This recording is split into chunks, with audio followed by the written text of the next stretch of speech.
Halo semuanya, sebelumnya Assalamualaikum warahmatullahi wabarakatuh. Kembali lagi di channel Kisah LA Official.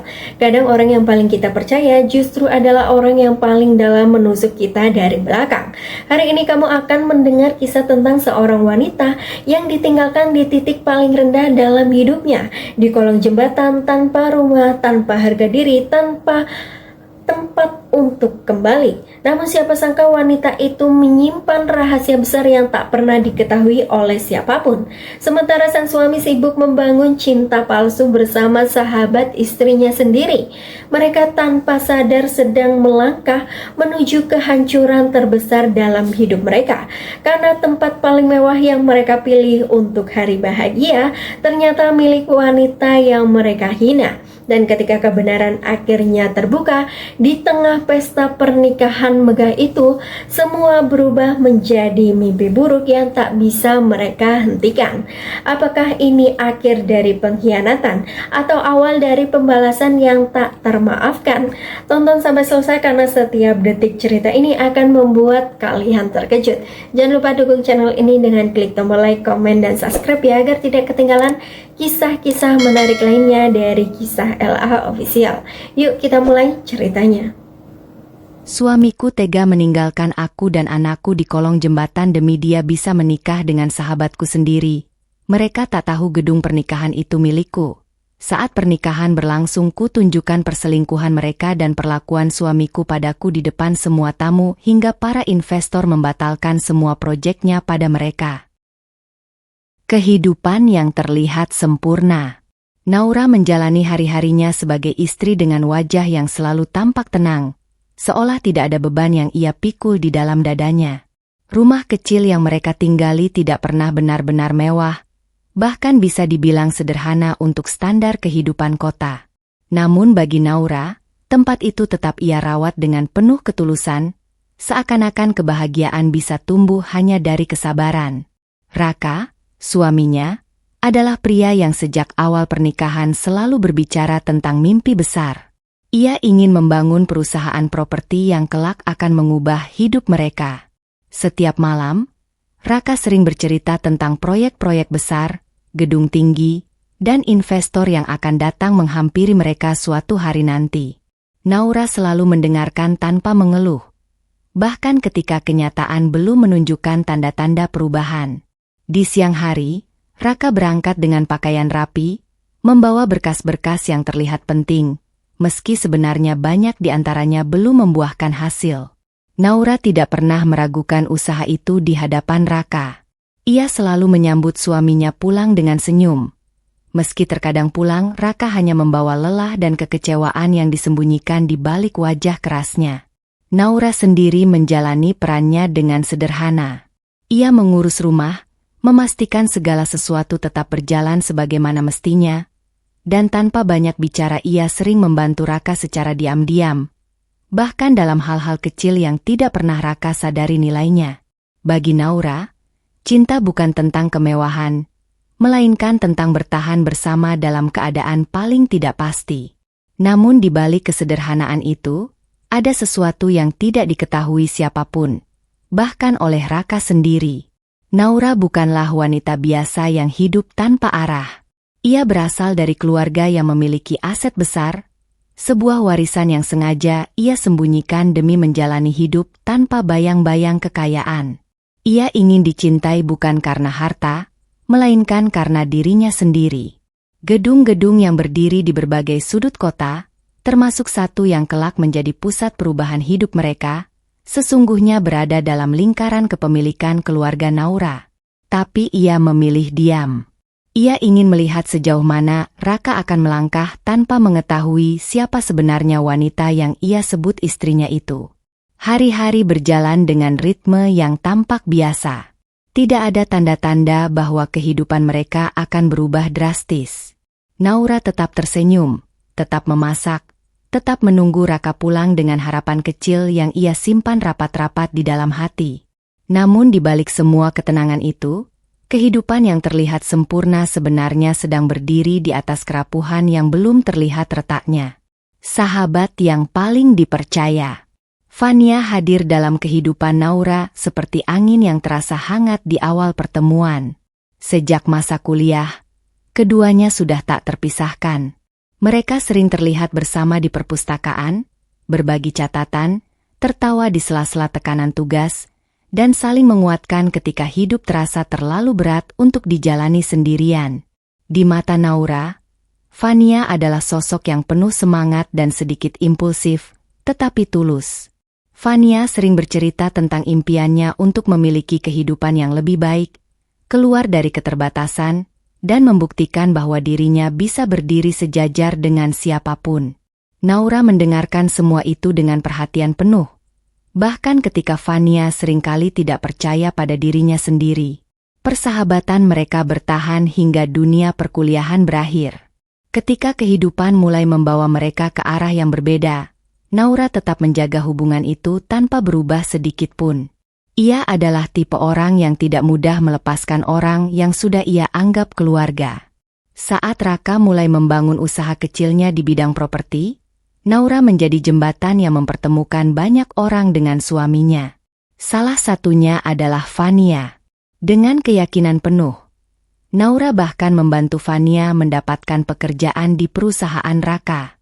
Ia percaya bahwa memberi kesempatan kepada sahabatnya adalah hal yang benar. Fania orang yang baik, dia hanya butuh kesempatan. Begitu kata Naura pada Raka saat itu. Raka yang masih merintis bisnis tidak terlalu banyak bertanya, dan menerima Fania sebagai bagian dari tim kecil mereka. Fania pun mulai masuk ke lingkungan kerja Raka. Awalnya ia tampak antusias, bekerja dengan penuh energi, dan sering memuji Naura di depan orang lain. Ia tidak pernah terlihat iri, setidaknya di permukaan. Bahkan ia sering mengatakan bahwa Naura adalah satu-satunya orang yang benar-benar peduli padanya. Naura merasa lega. Di tengah kehidupan yang masih sederhana, ia setidaknya memiliki satu hal yang terasa stabil. Persahabatan yang ia anggap tidak akan pernah berubah. Namun tanpa disadari Naura, kedekatan itu perlahan mulai membentuk sesuatu yang lebih rumit. Waktu yang mereka habiskan bersama, ruang yang mereka bagi di dalam kehidupan yang sama, serta kepercayaan yang diberikan tanpa batas, semuanya sedang menanam benih yang belum terlihat bentuknya. Dan Naura, dengan ketulusannya, tidak pernah sedikit pun memikirkan bahwa sesuatu yang tumbuh dari kepercayaan bisa saja berubah menjadi awal dari luka yang paling dalam. Perubahan sikap Raka. Perubahan tidak selalu datang dengan suara keras. Kadang ia hadir perlahan, seperti cahaya redup yang makin lama makin sulit dikenali. Itulah yang mulai dirasakan Naura dalam rumah tangganya bersama Raka. Awalnya hanya hal kecil. Raka mulai lebih sering sibuk dengan ponselnya. Matanya tidak lagi sehangat dulu ketika berbicara. Obrolan sederhana di meja makan yang dulu terasa hidup, kini berubah menjadi percakapan singkat yang dipenuhi kelelahan dan jawaban seadanya. "Mas lagi sibuk banget akhir-akhir ini?" tanya Naura suatu malam. Raka hanya mengangguk tanpa benar-benar menatapnya. "Banyak urusan proyek. Kamu nggak perlu terlalu mikirin." Jawaban itu terdengar biasa, tapi bagi Naura ada jarak yang mulai terbentuk di antara mereka. Hari-hari berikutnya, Raka semakin sering pulang larut malam. Kadang ketika Naura sudah tertidur, kadang ketika rumah sudah gelap sepenuhnya. Bau parfum asing mulai sesekali tercium samar di bajunya, meski Naura mencoba meyakinkan dirinya sendiri bahwa itu hanya efek dari pertemuan bisnis atau rekan kerja. Namun yang paling berubah adalah sikapnya. Raka yang dulu mudah tersenyum kini lebih sering diam. Bahkan ketika Naura mencoba menyambutnya dengan perhatian kecil, Raka hanya menjawab seperlunya, seolah dunia di antara mereka sudah tidak lagi sama. Naura mulai memperhatikan detail kecil yang sebelumnya tidak pernah ia pedulikan. Cara Raka menyimpan ponselnya menghadap ke bawah. Cara ia menjauh ketika ada panggilan masuk. Cara matanya tampak sibuk mencari alasan untuk segera pergi dari rumah. Di satu sisi, Naura mencoba tetap berpikir positif. Ia tahu membangun usaha bukan hal mudah. Tekanan, kegagalan, dan tanggung jawab bisa mengubah siapapun. Tapi di sisi lain, Hatinya mulai menangkap sesuatu yang tidak bisa ia jelaskan dengan kata-kata. Ada sesuatu yang disembunyikan. Suatu malam, ketika Raka baru pulang lebih larut dari biasanya, Naura melihatnya duduk lama di ruang tamu tanpa berkata apa-apa. Wajahnya tampak lelah, tapi bukan lelah biasa. Ada sesuatu yang lebih berat, sesuatu yang tidak ia ceritakan. "Mas, kamu nggak apa-apa?" Suara Naura pelan. Raka menatapnya sekilas, lalu tersenyum tipis. Senyum yang terasa dipaksakan. "Aku cuma capek, Naura. Jangan terlalu banyak mikir." Tapi justru kalimat itu membuat pikiran Naura semakin tidak tenang. Malam itu, untuk pertama kalinya, Naura tidur dengan perasaan yang berbeda. Bukan lagi tenang seperti biasanya, melainkan gelisah yang tidak ia mengerti asalnya. Dan di balik pintu yang mulai terasa semakin dingin itu, Raka perlahan menjauh tanpa pernah benar-benar menjelaskan kemana arah langkahnya. Pengkhianatan di belakang punggung. Di balik wajah Raka yang semakin dingin dan sikap Fania yang tetap terlihat biasa di depan Naura, ada sebuah rahasia yang tumbuh diam-diam seperti racun yang tidak terasa pada awalnya. Sesuatu yang tidak pernah dibayangkan Naura, bahkan dalam mimpi terburuknya. Raka dan Fania. Awalnya semuanya dimulai dari pertemuan-pertemuan kecil yang dianggap wajar. Urusan pekerjaan, diskusi proyek, atau sekadar koordinasi di kantor. Namun waktu yang sering mempertemukan mereka perlahan menghapus batas yang seharusnya tidak pernah dilewati. Fania mulai melihat Raka bukan lagi sebagai atasan atau suami sahabatnya, melainkan sebagai seseorang yang memahami ambisinya. Raka pun menemukan sesuatu dalam diri Fania yang berbeda, sebuah dukungan yang tidak lagi ia rasakan di rumah. Kata-kata Fania terdengar seperti penguat, membuat Raka merasa dirinya lebih besar dari hidupnya saat ini.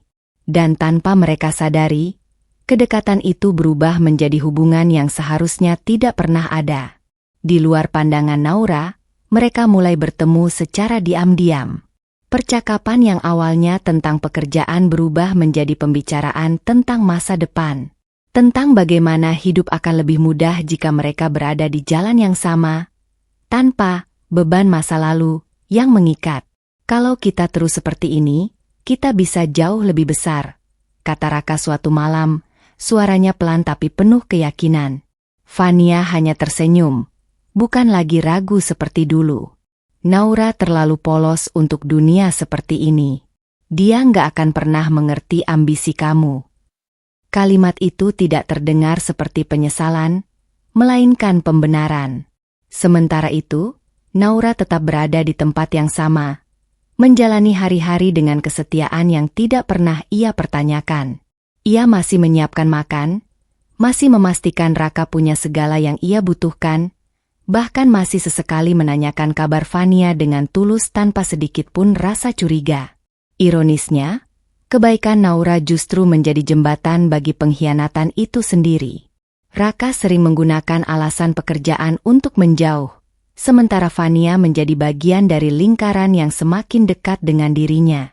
Di balik layar, mereka mulai merencanakan hal-hal yang lebih besar, bukan hanya tentang bisnis, tetapi tentang kehidupan yang ingin mereka bangun bersama. Nama Naura jarang disebut dalam percakapan mereka, kecuali sebagai sesuatu yang dianggap akan tersingkir dengan sendirinya. Di luar itu, Naura masih percaya bahwa rumah tangganya hanya sedang melalui masa sulit. Ia tidak tahu bahwa di balik setiap senyum Raka yang semakin jarang, dan di balik setiap tatapan Fania yang masih terlihat biasa, ada sebuah pengkhianatan yang sedang disusun dengan tenang dan tanpa rasa bersalah. Dan ketika kebenaran itu akhirnya terungkap, semuanya sudah terlalu jauh untuk bisa dihentikan dengan cara biasa. Malam yang menghancurkan. Hujan turun malam itu tanpa ampun, seolah langit ikut menjadi saksi runtuhnya sebuah rumah tangga yang selama ini tampak bertahan.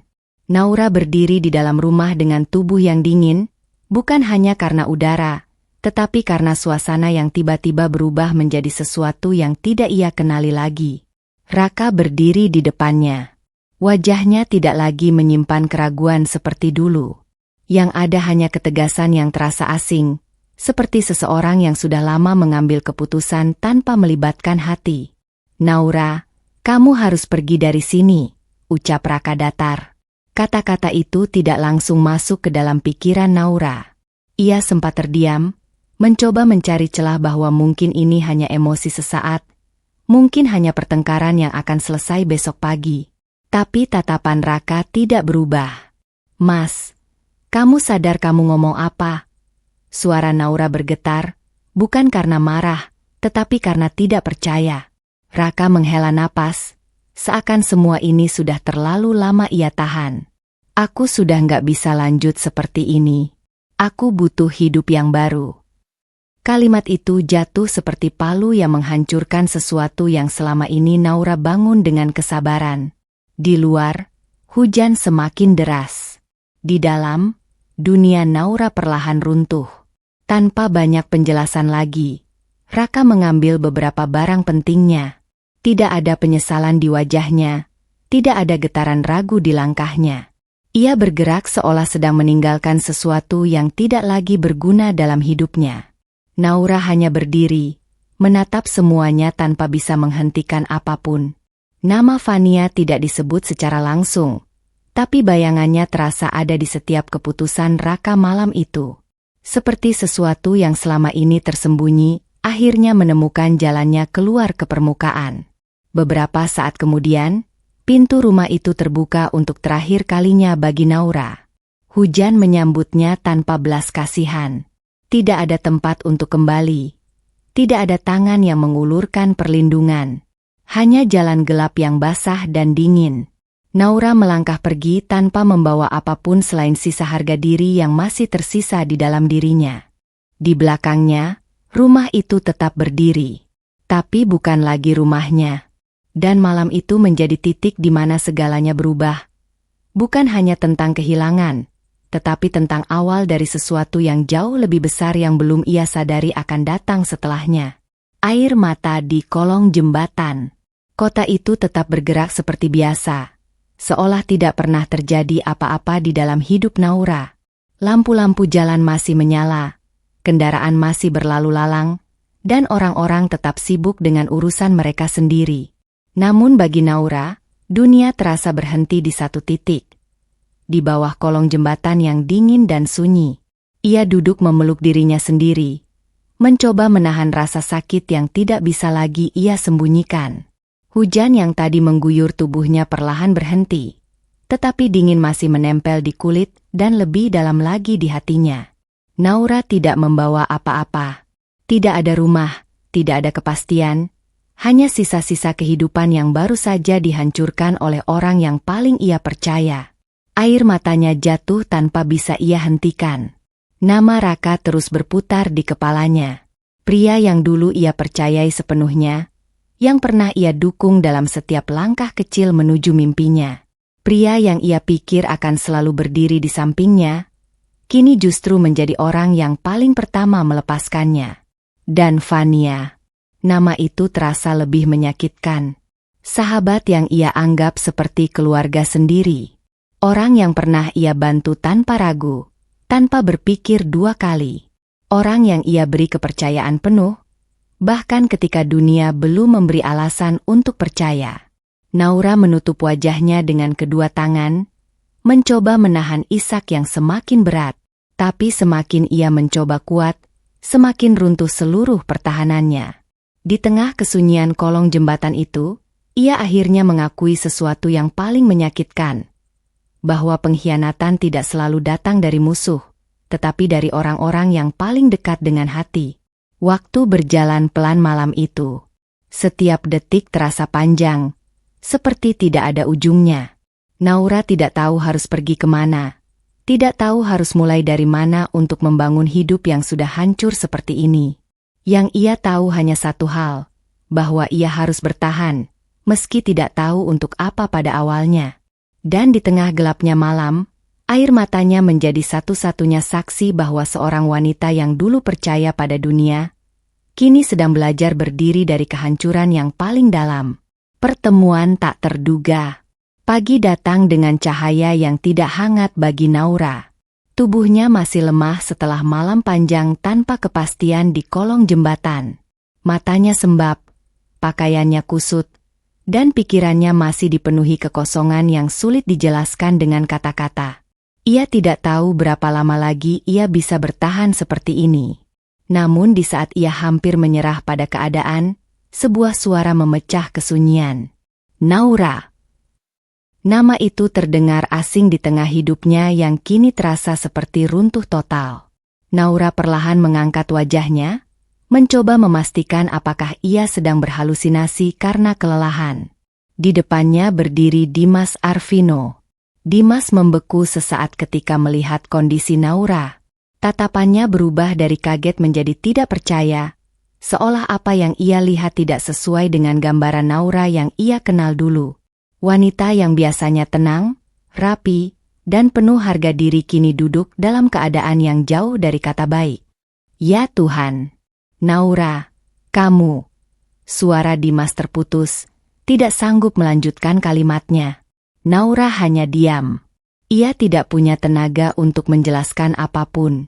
Dimas langsung berlutut, mencoba memastikan keadaan Naura lebih dekat. Kamu kenapa di sini? Apa yang terjadi? Pertanyaan itu membuat dada Naura semakin sesak. Tapi justru di tengah rasa sakit itu, ia merasa ada sesuatu yang berbeda dari Dimas. Bukan rasa ingin tahu yang menghakimi, melainkan kekhawatiran yang tulus. Akhirnya, dengan suara yang hampir hilang, Naura menjawab singkat. Aku nggak punya tempat lagi. Kalimat itu membuat Dimas terdiam beberapa detik. Tanpa banyak bertanya lagi, Dimas langsung berdiri. Kamu nggak bisa tinggal di sini. Ayo ikut aku. Naura ragu. Instingnya masih penuh kehati-hatian, tetapi tubuhnya sudah terlalu lemah untuk menolak. Dalam kondisi seperti itu, bahkan keputusan kecil pun terasa seperti beban besar. Dimas membantu Naura berdiri. Untuk pertama kalinya setelah semua yang terjadi, ada tangan yang tidak menyakitinya, tidak mendorongnya pergi, tetapi justru menahannya agar tidak jatuh lebih dalam. Perjalanan mereka tidak banyak bicara. Dimas membawa Naura ke tempat yang lebih aman, sebuah ruang sederhana yang jauh dari keramaian kota. Di sana, Naura akhirnya bisa duduk dengan benar, meski pikirannya masih belum benar-benar pulih dari keterkejutan hidupnya sendiri. Dimas tidak langsung menuntut cerita. Ia hanya memberikan air minum dan ruang untuk Naura bernapas. Pelan-pelan aja, ucap Dimas akhirnya. Kamu nggak harus kuat hari ini. Kalimat itu sederhana, tapi untuk Naura, rasanya seperti sesuatu yang sudah lama tidak ia dengar. Dan di saat itu, untuk pertama kalinya sejak malam kehancurannya, Naura merasakan bahwa mungkin, meski sangat kecil, masih ada kesempatan untuk bangkit dari tempat rendah yang pernah ia temui. Rahasia besar Naura. Ruangan itu terasa tenang. Namun bagi Naura, keheningan justru menjadi sesuatu yang paling sulit ia hadapi. Setelah Dimas membawanya ke tempat yang lebih aman, ia hanya duduk diam, seperti seseorang yang kehilangan arah antara masa lalu dan masa depan. Dimas tidak mendesak. Ia hanya mengamati, menunggu waktu yang tepat, seolah memahami bahwa luka seperti ini tidak bisa dipaksa untuk terbuka. Namun ada sesuatu yang tidak bisa ia abaikan. Keadaan Naura terlalu jauh dari sekadar ditinggalkan. Setelah beberapa saat, Dimas akhirnya duduk di seberang Naura. Suaranya pelan, hati-hati. Naura, aku harus tanya satu hal, tapi kamu jawab jujur. Naura tidak langsung menjawab, hanya mengangguk kecil. Dimas menarik napas. Apa yang sebenarnya terjadi sampai kamu bisa ada di situ? Ruangan kembali sunyi. Naura menunduk lama.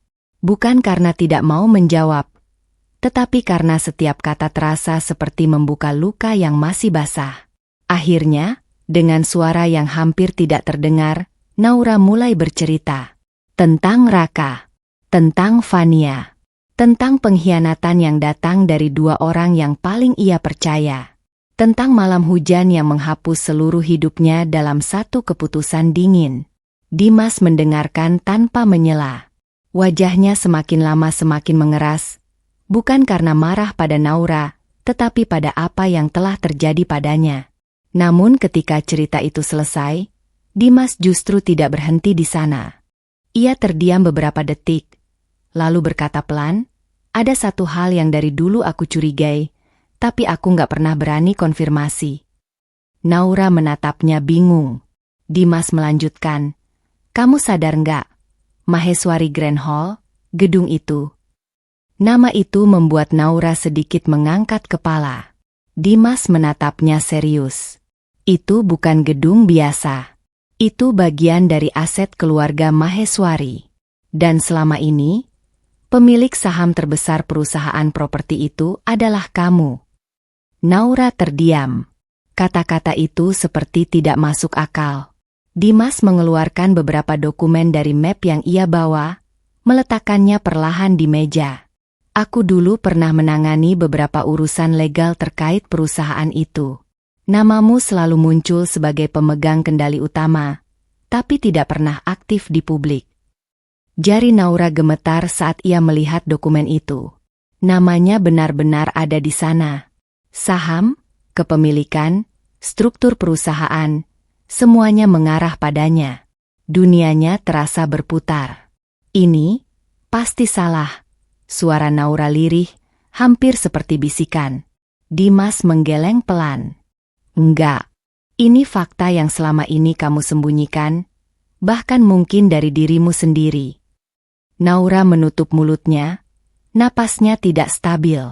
Selama ini ia hidup sebagai istri yang sederhana, sebagai wanita yang ditinggalkan, sebagai seseorang yang merasa tidak punya apa-apa. Tapi kenyataannya, ia bukan siapa-siapa yang tidak punya apa-apa. Ia adalah pemilik dari sesuatu yang sangat besar. Dimas menatapnya dengan serius. "Naura, kamu bukan korban biasa. Kamu orang yang selama ini justru punya kekuatan untuk mengendalikan semuanya. Tapi kamu bahkan gak menyadarinya." Keheningan kembali jatuh di antara mereka. Dan di tengah semua kebingungan itu, satu hal mulai berubah di dalam diri Naura. Bukan hanya kesedihan, tapi juga sesuatu yang lama terkubur. Kesadaran bahwa hidupnya tidak benar-benar berakhir di kolong jembatan itu. Raka yang semakin sombong. Hari-hari setelah Naura menghilang dari hidupnya terasa berbeda bagi Raka. Bukan berat, bukan juga penuh penyesalan, melainkan terasa lebih ringan, seolah ada beban lama yang akhirnya ia lepaskan tanpa ragu sedikit pun. Di sampingnya, Fania kini bukan lagi sekadar bayangan tersembunyi. Ia sudah menjadi bagian yang ditampilkan, diperlihatkan, bahkan dipamerkan tanpa rasa takut. Raka mulai mengubah cara ia menjalani hidupnya. Jika dulu ia berhati-hati, kini ia justru menikmati perhatian. Ponselnya tidak lagi disembunyikan, dan setiap momen bersama Fania seolah sengaja diarahkan untuk dilihat orang lain. Foto-foto makan malam di restoran mewah mulai memenuhi media sosialnya. Tangan Fania yang menggenggam lengannya, senyum mereka di balik cahaya kota, hingga caption singkat yang penuh kepercayaan diri, semuanya seolah menegaskan satu hal, Raka telah berhasil. "Akhirnya hidup gue di jalur yang benar," gumam Raka suatu malam sambil melihat unggahan terbarunya. Fania yang duduk di sampingnya tersenyum tipis. "Sekarang kamu nggak perlu lagi hidup dalam bayangan siapapun." Kalimat itu terdengar seperti dukungan, tapi juga seperti pembenaran atas apa yang telah mereka lakukan. Raka percaya dirinya telah menang. Dalam pikirannya, Naura adalah masa lalu yang sudah tertinggal jauh. Wanita yang dulu ia tinggalkan di bawah hujan itu kini dianggapnya tidak akan pernah kembali, tidak akan pernah mengganggu lagi. Bahkan ia mulai berbicara tentang masa depan dengan Fania secara terbuka. Tentang perusahaan yang akan mereka besarkan, tentang proyek-proyek baru yang akan membuat nama mereka naik lebih tinggi. "Kalau semua ini jalan lancar, kita bakal jadi pasangan paling disegani," kata Raka dengan penuh keyakinan. Fania hanya mengangguk, meski di balik senyumnya ada sesuatu yang mulai terasa berbeda. Sebuah ketegangan kecil yang belum ia berani ungkapkan. Namun Raka tidak melihat itu.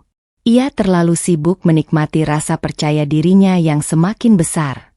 Di kantor, sikapnya juga berubah. Ia mulai berbicara lebih lantang, mengambil keputusan tanpa banyak pertimbangan, dan menunjukkan dirinya sebagai sosok yang berhasil menyingkirkan masa lalu. Beberapa rekan bisnis mulai memperhatikan perubahan itu. Ada yang kagum, ada yang ragu, tapi Raka tidak peduli. Baginya, semua itu hanyalah tanda bahwa ia sedang berada di puncak. Ia tidak lagi memikirkan Naura. Tidak lagi memikirkan bagaimana hidupnya dulu pernah ditopang oleh seseorang yang kini ia anggap sudah tidak ada artinya. Raka merasa semuanya sudah selesai. Dan di dalam keyakinan itu, ia tidak menyadari bahwa setiap langkah sombong yang ia ambil sedang membangun jalan menuju sesuatu yang perlahan-lahan akan menghancurkan seluruh rasa menang yang ia miliki. Rencana pernikahan mewah. Kesuksesan yang Raka rasakan membuatnya semakin berani bermimpi lebih besar. Bersama Fania, ia tidak lagi hanya membicarakan hubungan mereka sebagai pasangan, tetapi sebagai simbol baru dari kemenangan hidup yang ingin mereka tunjukkan kepada semua orang. Pernikahan menjadi puncak dari semua itu. Kalau kita mau mulai hidup baru, kita harus mulai dengan sesuatu yang besar, kata Raka suatu sore sambil membuka beberapa katalog venue pernikahan. Fania duduk di sampingnya, matanya berbinar melihat gambar-gambar gedung mewah, dekorasi mahal, dan pesta yang tampak seperti dunia lain. Aku mau sesuatu yang semua orang gak bakal lupa, jawabnya pelan, tapi penuh ambisi. Raka tersenyum. Kita bikin yang paling mewah di kota ini. Hari-hari berikutnya dihabiskan untuk memilih konsep, dekorasi, dan lokasi.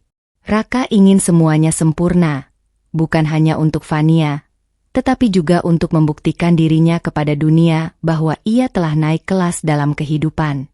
Dan di tengah semua pencarian itu, satu nama muncul di layar laptopnya. Maheswari Grand Hall. Gedung itu terlihat sempurna, megah, modern, dan memiliki reputasi sebagai tempat paling eksklusif untuk acara kelas atas. Raka langsung tertarik tanpa ragu sedikit pun. Ini dia, ucapnya sambil menunjuk layar. Fania mendekat, menatap gambar gedung itu dengan kagum. Ini luar biasa. Aku mau di sini. Raka mengangguk mantap. Kita booking tempat ini. Tanpa banyak pertimbangan, ia menghubungi pihak manajemen gedung. Semuanya berjalan mulus. Tidak ada penolakan, tidak ada hambatan. Bahkan prosesnya terasa terlalu mudah, seolah gedung itu memang menunggu mereka. Yang tidak mereka ketahui adalah satu hal sederhana namun fatal. Nama yang tercatat di balik kepemilikan Maheswari Grand Hall bukanlah nama perusahaan biasa, melainkan nama yang selama ini mereka anggap telah mereka buang dari hidup mereka. Naura Maheswari. Namun bagi Raka dan Fania, nama itu sudah tidak berarti apa-apa lagi. Di dalam pikiran mereka, Naura hanyalah masa lalu yang sudah hilang, tidak lagi memiliki pengaruh apapun terhadap hidup mereka. Dengan keyakinan penuh, mereka melanjutkan semua persiapan. Undangan mulai dicetak, daftar tamu disusun, dan konsep pesta semakin dimatangkan. Raka bahkan mulai membayangkan momen ketika ia akan berdiri di pelaminan, dikelilingi orang-orang penting, seolah seluruh dunia akhirnya mengakui dirinya. Ia tidak tahu bahwa gedung yang akan menjadi panggung kebahagiaannya itu justru adalah tempat yang akan membuka seluruh kebenaran yang selama ini ia abaikan. Dan di balik layar, tanpa mereka sadari, semua langkah mereka sedang bergerak menuju satu titik pertemuan yang tidak bisa dihindari lagi. Undangan yang menyakitkan. Pagi itu, Dimas datang membawa sebuah amplop yang tampak biasa. Namun sejak pertama kali Naura melihatnya, ada sesuatu di dalam dirinya yang langsung terasa tidak nyaman, seolah ia sudah tahu bahwa isi amplop itu bukan kabar baik. Ini datang ke alamat sementara kamu, kata Dimas pelan sambil meletakkannya di meja. Naura menatapnya lama sebelum menyentuh amplop itu. Jemarinya ragu, tetapi akhirnya tetap membukanya. Saat kertas undangan itu terbuka, Dunia Naura seperti berhenti sesaat.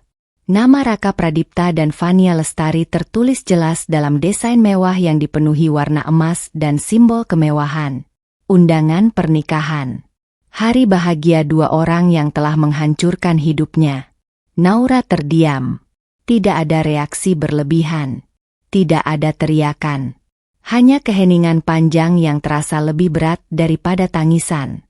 Dimas memperhatikan wajah Naura dengan cermat. "Kamu nggak harus datang ke sana," ucapnya hati-hati. Naura tidak langsung menjawab. Matanya masih tertuju pada nama itu. Nama yang dulu pernah ia ucapkan dengan penuh cinta, dan nama yang kini hanya meninggalkan rasa sakit yang sulit dijelaskan. Akhirnya, Naura menarik napas dalam. "Aku akan datang," katanya pelan. Dimas mengernyit. "Naura, itu nggak perlu." Tapi Naura menggeleng. Untuk pertama kalinya setelah semua kehancuran itu, ada sesuatu yang berbeda dalam sorot matanya. Bukan hanya luka, tapi juga keteguhan yang mulai tumbuh perlahan. "Mereka pikir aku sudah hilang," lanjut Naura lirih. "Aku mau mereka tahu kalau aku masih ada." Di malam hari, setelah Dimas pergi, Naura duduk sendirian. Undangan itu masih ada di tangannya. Ia menatapnya lama, bukan lagi sebagai wanita yang hancur, tetapi sebagai seseorang yang mulai menyusun kembali dirinya dari pecahan-pecahan yang berserakan. Air mata sempat jatuh, tapi kali ini bukan air mata kelemahan, melainkan air mata kesadaran bahwa rasa sakit ini tidak akan dibiarkan menjadi akhir. Naura mulai membuka laptop yang diberikan Dimas. Data, dokumen, dan informasi tentang perusahaan, aset, serta kepemilikan yang selama ini tersembunyi mulai ia pelajari satu persatu. Tangannya masih bergetar, tapi pikirannya mulai jernih. Di luar sana, Raka dan Fania sedang merencanakan pesta kebahagiaan mereka. Namun di tempat yang sunyi itu, Naura sedang merencanakan sesuatu yang sama sekali berbeda. Bukan untuk menghancurkan tanpa arah, tetapi untuk memastikan bahwa kebenaran akhirnya berdiri di tempat yang seharusnya. Kembali menata hidup. Hari-hari setelah menerima undangan itu tidak lagi sama bagi Naura. Luka masih ada, tetapi tidak lagi dibiarkan menguasai setiap langkahnya. Ada sesuatu yang perlahan berubah di dalam dirinya, bukan sekadar bangkit, tetapi mulai menyusun ulang dirinya sendiri. Dimas menjadi orang pertama yang benar-benar memastikan Naura tidak kembali jatuh ke titik yang sama. Ia tidak banyak bicara, tapi selalu hadir ketika dibutuhkan. Sementara Saskia, manajer kepercayaan dari salah satu aset Maheswari, mulai membuka akses yang selama ini sengaja ditutup rapat. "Semua ini sebenarnya sudah lama menunggu kamu kembali," ucap Saskia suatu pagi saat menyerahkan beberapa dokumen penting kepada Naura. Naura hanya diam. Tangannya menerima berkas itu, namun pikirannya masih mencoba menyelaraskan antara masa lalu yang hancur dan kenyataan baru yang perlahan terbuka. Di ruang yang lebih tenang, Naura mulai melihat kembali siapa dirinya sebenarnya. Nama, Maheswari, yang dulu hanya seperti bayangan jauh, kini muncul dalam setiap halaman dokumen yang ia baca. Aset, perusahaan, properti, dan jaringan bisnis yang luas, semuanya perlahan kembali ke dalam genggamannya. Awalnya terasa asing, seperti mengenakan pakaian yang terlalu besar setelah lama hidup dalam kesederhanaan.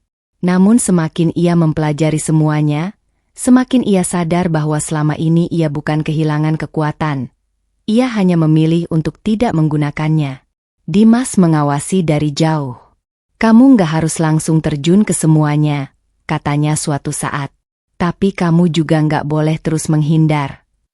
Naura mengangguk pelan. Kali ini ia tidak lagi menolak. Saskia mulai mengatur ulang beberapa akses penting. Nama Naura kembali muncul di lingkaran internal perusahaan, meski masih dalam bayangan dan belum sepenuhnya diumumkan ke publik. Namun langkah kecil itu cukup untuk membuat perubahan besar di dalam dirinya. Di depan cermin, Naura melihat dirinya sendiri dengan cara yang berbeda.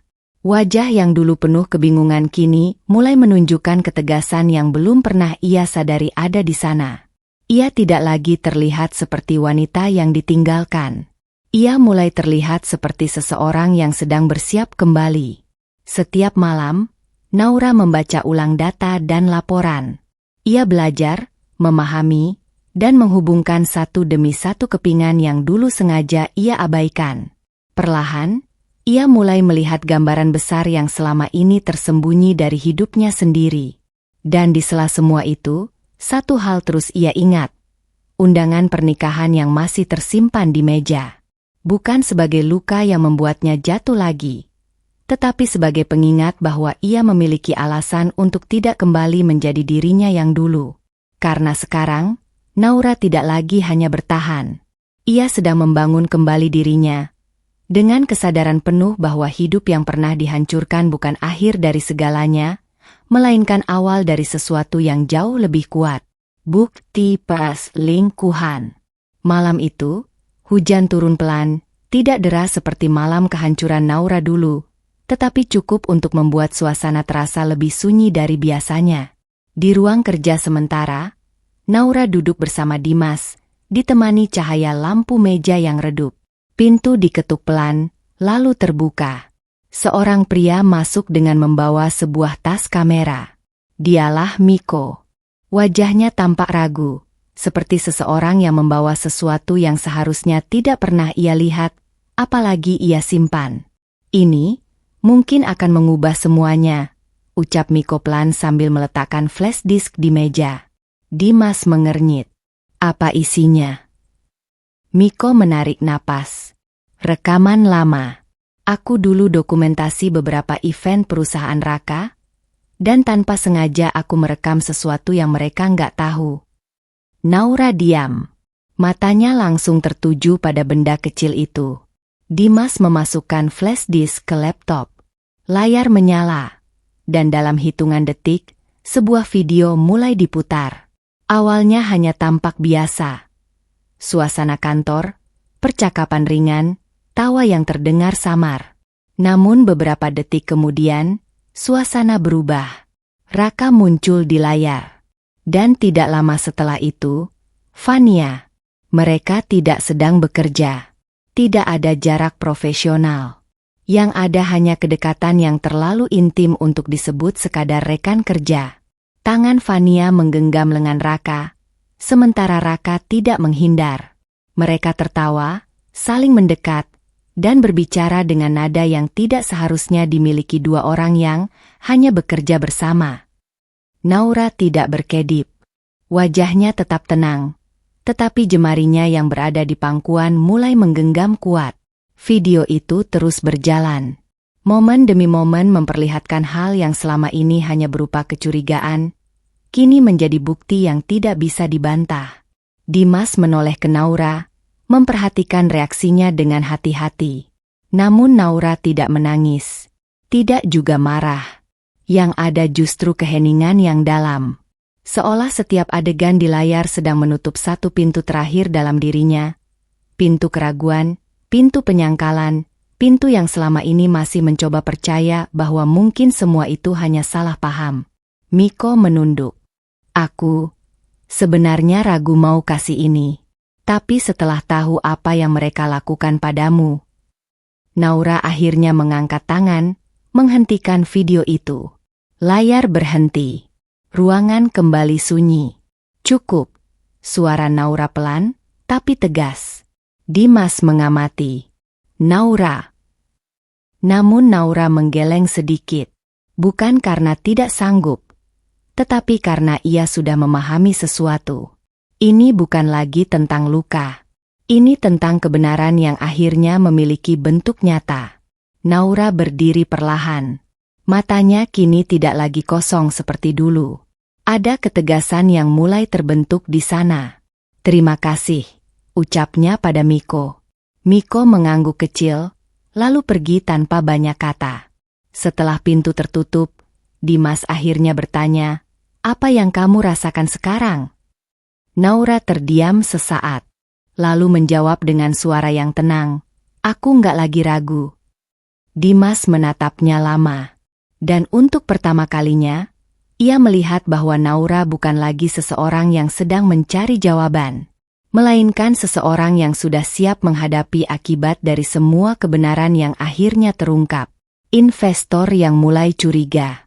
Di balik gemerlap dunia bisnis yang selama ini Raka banggakan, ada satu hal yang mulai bergerak tanpa ia sadari, keraguan. Raihan Kusuma, salah satu investor besar yang selama ini menjadi pilar utama dalam beberapa proyek Raka, mulai memperhatikan hal-hal kecil yang terasa tidak beres. Awalnya hanya bisik-bisik di lingkaran bisnis, tentang perubahan sikap Raka, tentang cara ia mengambil keputusan yang semakin emosional, dan tentang hubungan pribadinya yang mulai menjadi konsumsi publik. Namun Raihan bukan tipe orang yang langsung percaya pada gosip. Ia menunggu bukti, menilai dari pola, bukan dari kata-kata. Sampai suatu hari, sebuah percakapan di sebuah acara bisnis membuatnya berhenti memperhatikan hal lain. Katanya dia ninggalin istrinya di kondisi yang gak pantas, demi wanita lain, ujar salah satu rekan bisnis dengan nada setengah berbisik. Raihan tidak langsung bereaksi. Ia hanya menatap ke arah Raka yang saat itu sedang tertawa bersama Fania, seolah tidak ada beban apapun dalam hidupnya. Tapi sesuatu dalam dirinya mulai berubah. Beberapa hari kemudian, Raihan mulai melakukan pengecekan sendiri. Ia bukan hanya mendengar rumor, ia mulai mengumpulkan informasi. Dari laporan internal, dari hubungan kerja, hingga perubahan pola komunikasi Raka dalam proyek-proyek besar. Semakin ia menggali, semakin banyak celah yang terlihat. Raka tidak lagi terlihat seperti pengusaha yang stabil. Ada keputusan-keputusan impulsif. Ada konflik yang ditutupi. Dan yang paling mengganggu, ada nama Naura yang perlahan muncul dalam berbagai percakapan lama yang kini mulai terungkap kembali. Sementara itu, di sisi lain kota, Raka masih merasa dirinya berada di puncak permainan. Ia tidak menyadari bahwa kepercayaan yang selama ini menopang bisnisnya mulai retak sedikit demi sedikit. Raihan akhirnya meminta pertemuan langsung. Di ruang rapat yang luas dan dingin, Raka datang dengan penuh percaya diri. Fania di sampingnya, seperti biasa, tampak mendukung tanpa banyak bicara. Raihan tidak langsung masuk ke inti pembicaraan. Ia mengamati Raka terlebih dahulu. Bisnismu berkembang cepat, ujar Raihan akhirnya, suaranya tenang. Raka tersenyum bangga. Kami sedang di jalur yang tepat. Raihan mengangguk pelan, lalu menatapnya lebih tajam. Tapi stabilitas bukan cuma soal angka. Suasana ruangan berubah sedikit lebih tegang. Raka masih belum menangkap arah pembicaraan itu. Sampai Raihan melanjutkan, aku dengar ada masalah personal yang cukup serius. Itu biasanya berdampak ke bisnis. Raka langsung menegaskan, itu urusan pribadi. Tidak akan mempengaruhi kerjasama. Namun Raihan tidak terlihat puas dengan jawaban itu. Aku sudah terlalu lama di dunia ini untuk tahu kapan sesuatu mulai retak, jawab Raihan pelan. Dan retakan kecil selalu jadi awal dari runtuhnya hal besar. Fania yang duduk di samping Raka mulai merasa tidak nyaman, meski ia tidak mengatakan apa-apa. Raka mencoba tetap tenang, tetapi untuk pertama kalinya ada sedikit ketegangan di suaranya. Semua terkendali, katanya singkat. Raihan hanya mengangguk, namun tatapannya tidak lagi sama seperti sebelumnya. Ada jarak, ada penilaian, dan ada keraguan yang mulai berubah menjadi keputusan. Setelah pertemuan itu berakhir, Raka keluar dengan rasa percaya diri yang masih tersisa, tapi tidak lagi utuh. Ia tidak tahu bahwa dalam dunia investasi, kepercayaan adalah mata uang paling mahal, dan saat itu, sebagian besar mulai ditarik kembali darinya. Dan di balik semua itu, bayangan Naura yang dulu ia anggap sudah hilang, perlahan mulai kembali menjadi bagian dari pertimbangan orang-orang yang pernah percaya padanya. Pesta lajang yang penuh kepalsuan. Lampu-lampu pesta berkelap-kelip di sebuah rooftop hotel mewah, memantulkan kemewahan yang sengaja ditampilkan tanpa celah.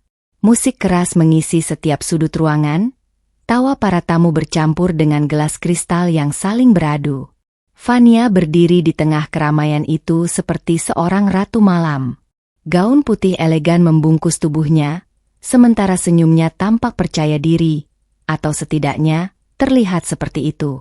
Raka berdiri tidak jauh darinya, menikmati perhatian orang-orang yang datang untuk merayakan babak baru hidup mereka.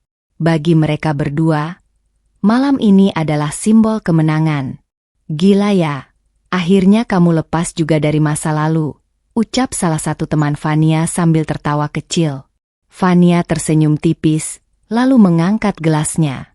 Ada orang yang memang gak cocok hidup di dunia yang terlalu tinggi. Kalimat itu diikuti tawa kecil dari beberapa orang di sekitarnya. Tidak ada yang mempertanyakan siapa yang dimaksud. Di sudut ruangan, seorang pria sedang berdiri dengan kamera kecil di tangannya. Arga Dirgantara. Ia tidak ikut tertawa. Ia hanya mengamati, merekam setiap detail percakapan tanpa mengganggu jalannya pesta. Fania yang semakin larut dalam euforia mulai berbicara lebih bebas.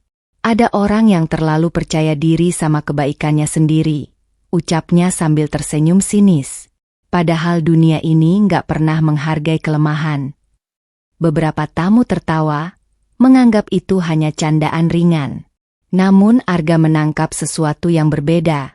Nada kebencian yang tidak sepenuhnya ditutupi. Kadang orang yang terlihat paling sabar itu justru yang paling gampang disingkirkan. Lanjut Fania, kali ini lebih pelan, tapi cukup jelas. Raka tidak menghentikannya. Ia hanya tersenyum, seolah semua itu bagian dari hiburan malam. Namun tanpa mereka sadari, setiap kata yang keluar dari mulut Fania sedang direkam dengan jelas. Arga memperbesar fokus kameranya. Ia sudah lama mengikuti lingkaran ini, dan malam ini ia mendapatkan sesuatu yang lebih dari sekadar pesta biasa. Ia mendapatkan pola, sikap meremehkan, sindiran terhadap seseorang yang tidak disebutkan namanya, dan rasa percaya diri yang terlalu tinggi. Semua itu terekam rapi. Di tengah pesta, Fania bahkan sempat menoleh ke arah kamera beberapa kali, tanpa menyadari bahwa itu bukan sekadar dokumentasi acara. Yang penting sekarang aku nggak lagi hidup di bayangan siapapun, ucapnya sambil tertawa kecil. Raka mendekat, merangkulnya. Kita sudah di tempat yang seharusnya. Malam itu terasa sempurna bagi mereka. Tapi di balik kemewahan itu, ada sesuatu yang perlahan sedang dikumpulkan. Potongan demi potongan kebenaran yang tidak mereka sadari sedang disusun oleh seseorang yang tidak ikut merayakan. Arga menurunkan kameranya, menatap layar kecil yang penuh rekaman. Dan untuk pertama kalinya malam itu, ia yakin bahwa apa yang baru saja ia abadikan bukan sekadar pesta, melainkan awal dari sesuatu yang akan berubah menjadi skandal besar. Wanita yang kembali berdiri. Ruangan itu terasa berbeda sejak Naura melangkah masuk. Bukan karena ia datang dengan kemewahan berlebihan, bukan juga karena sorotan lampu yang sengaja diarahkan kepadanya, tapi karena cara ia membawa dirinya, tenang, tegak, dan tidak lagi menyisakan ruang untuk belas kasihan. Gaun yang ia kenakan sederhana namun elegan. Rambutnya ditata rapi tanpa kesan berlebihan. Namun yang paling mencolok bukan penampilannya, melainkan tatapannya. Tidak ada lagi kebingungan di sana. Tidak ada lagi perempuan yang tampak tersesat. Naura sudah kembali berdiri. Di belakangnya, Dimas berjalan beberapa langkah lebih lambat, memperhatikan reaksi orang-orang di sekitar mereka.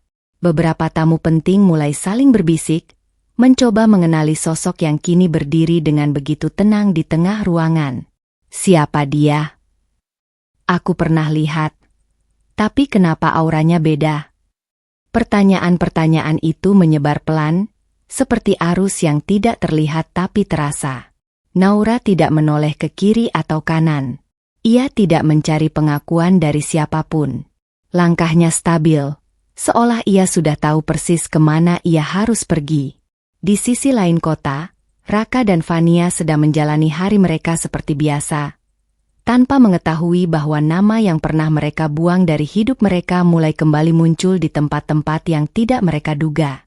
Sementara itu, Saskia sudah mulai membuka beberapa jalur penting dalam perusahaan. Aset-aset yang selama ini tersembunyi perlahan kembali aktif, dan nama Naura mulai muncul kembali di lingkaran bisnis tingkat atas. Meski masih dalam bayang-bayang, belum sepenuhnya diumumkan. Namun efeknya sudah terasa. Beberapa orang yang dulu mengabaikan keberadaan Naura kini mulai bertanya. Bukan karena kasihan, tetapi karena rasa penasaran yang tidak bisa mereka abaikan. Dia bukan orang biasa, kan? Gumam salah satu rekan bisnis Dimas. Dimas hanya menjawab singkat. Dia cuma belum pernah diberi kesempatan untuk menunjukkan dirinya yang sebenarnya. Di dalam diri Naura sendiri, tidak ada lagi pergulatan seperti dulu. Luka masih ada, tetapi tidak lagi mengendalikan langkahnya. Setiap keputusan yang ia ambil sekarang terasa lebih tajam, lebih sadar, dan lebih terarah. Ia tidak lagi berjalan sebagai seseorang yang kehilangan segalanya. Ia berjalan sebagai seseorang yang sedang mengambil kembali apa yang pernah direnggut darinya, pelan, terukur, dan tanpa perlu suara keras.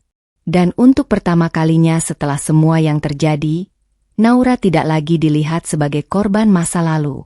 Ia mulai dilihat sebagai sesuatu yang lain. Seseorang yang bangkit. Seseorang yang tidak lagi bisa diremehkan. Hari pernikahan dimulai. Maheswari Grand Hall berdiri megah pagi itu. Lebih bersinar dari biasanya. Pintu kaca besar terbuka lebar, menyambut para tamu penting yang datang satu persatu dengan mobil mewah. Karpet merah membentang dari pintu masuk hingga ke ballroom utama, seolah seluruh tempat itu memang disiapkan untuk sebuah puncak kejayaan. Raka berdiri di area persiapan dengan setelan jas terbaiknya. Di wajahnya tidak ada lagi keraguan yang dulu sempat menghantui. Yang ada hanya keyakinan penuh bahwa hari ini adalah hari di mana seluruh perjuangannya akan diakui. Semua sudah sesuai rencana? Tanya Raka kepada panitia acara. Semua siap, Pak Raka. Tamu VIP sudah mulai berdatangan, jawab salah satu staf. Raka mengangguk puas. Matanya menatap ke arah ballroom yang mulai dipenuhi orang-orang berpengaruh, investor, rekan bisnis, dan tokoh-tokoh penting yang selama ini hanya ia lihat dari kejauhan. Di sampingnya, Fania berdiri dengan gaun pernikahan yang tampak sempurna. Wajahnya penuh senyum, tetapi di balik itu ada ketegangan kecil yang tidak ia tunjukkan. Ia terus memperhatikan setiap detail acara, memastikan semuanya berjalan seperti yang mereka impikan. Ini benar-benar terjadi, bisik Fania. Raka tersenyum. Kita sudah sampai di puncak. Ballroom Maheswari Grand Hall berubah menjadi lautan kemewahan. Lampu kristal menggantung di langit-langit tinggi, memantulkan cahaya yang jatuh di atas meja-meja elegan. Musik klasik mengalun pelan, menciptakan suasana yang terasa seperti dunia yang berbeda. Para tamu mulai berbisik, sebagian kagum dengan kemegahan acara, sebagian lagi memperhatikan siapa saja yang hadir hari itu. Nama-nama besar duduk di kursi utama, membuat Raka semakin yakin bahwa dirinya kini berada di level yang lebih tinggi dari sebelumnya. Ia melangkah pelan di sisi ruangan, menikmati momen itu. Semua ini akhirnya jadi milik kita, ucap Raka pada Fania. Fania tersenyum, menggenggam tangannya lebih erat. Dan gak akan ada yang bisa ganggu lagi. Namun di balik semua kemewahan itu, ada sesuatu yang tidak mereka sadari. Gedung yang mereka anggap sebagai simbol kemenangan itu bukan hanya tempat perayaan. Ia adalah panggung. Dan setiap panggung selalu memiliki satu momen di mana kebenaran akan muncul tanpa bisa dicegah. Di luar ballroom, beberapa tamu penting mulai berdatangan dengan ekspresi yang berbeda dari biasanya. Beberapa tampak penasaran, beberapa tampak serius, dan beberapa lainnya membawa perhatian yang tidak lagi hanya tentang pernikahan ini. Raka tidak memperhatikan itu. Baginya, hari ini adalah bukti bahwa ia telah berhasil menyingkirkan masa lalu dan membangun masa depan yang ia inginkan. Ia tidak tahu bahwa di dalam gedung yang sama, ada nama yang perlahan mulai kembali menjadi pusat perhatian. Nama yang dulu ia anggap sudah tidak berarti lagi. Naura Maheswari. Dan tanpa disadari Raka, langkahnya hari ini justru membawanya semakin dekat ke titik di mana seluruh keyakinan yang ia bangun akan diuji untuk pertama kalinya. Kedatangan yang mengejutkan. Suasana Maheswari Grand Hall yang sebelumnya dipenuhi percakapan ringan mendadak berubah. Seolah ada sesuatu yang menekan seluruh ruangan secara perlahan. Pintu utama ballroom terbuka, dan suara langkah kaki yang tenang mulai terdengar jelas di atas lantai marmer. Tidak tergesa-gesa, tidak ragu, tidak mencari perhatian. Tetapi justru membuat semua perhatian otomatis tertarik ke arah sana. Satu persatu tamu mulai menoleh. Dan saat sosok itu benar-benar terlihat, ruangan perlahan menjadi hening. Naura. Ia melangkah masuk dengan anggun, mengenakan busana elegan yang tidak berlebihan, namun justru memancarkan wibawa yang berbeda dari sebelumnya. Tidak ada lagi jejak perempuan yang pernah ditinggalkan dalam kehancuran.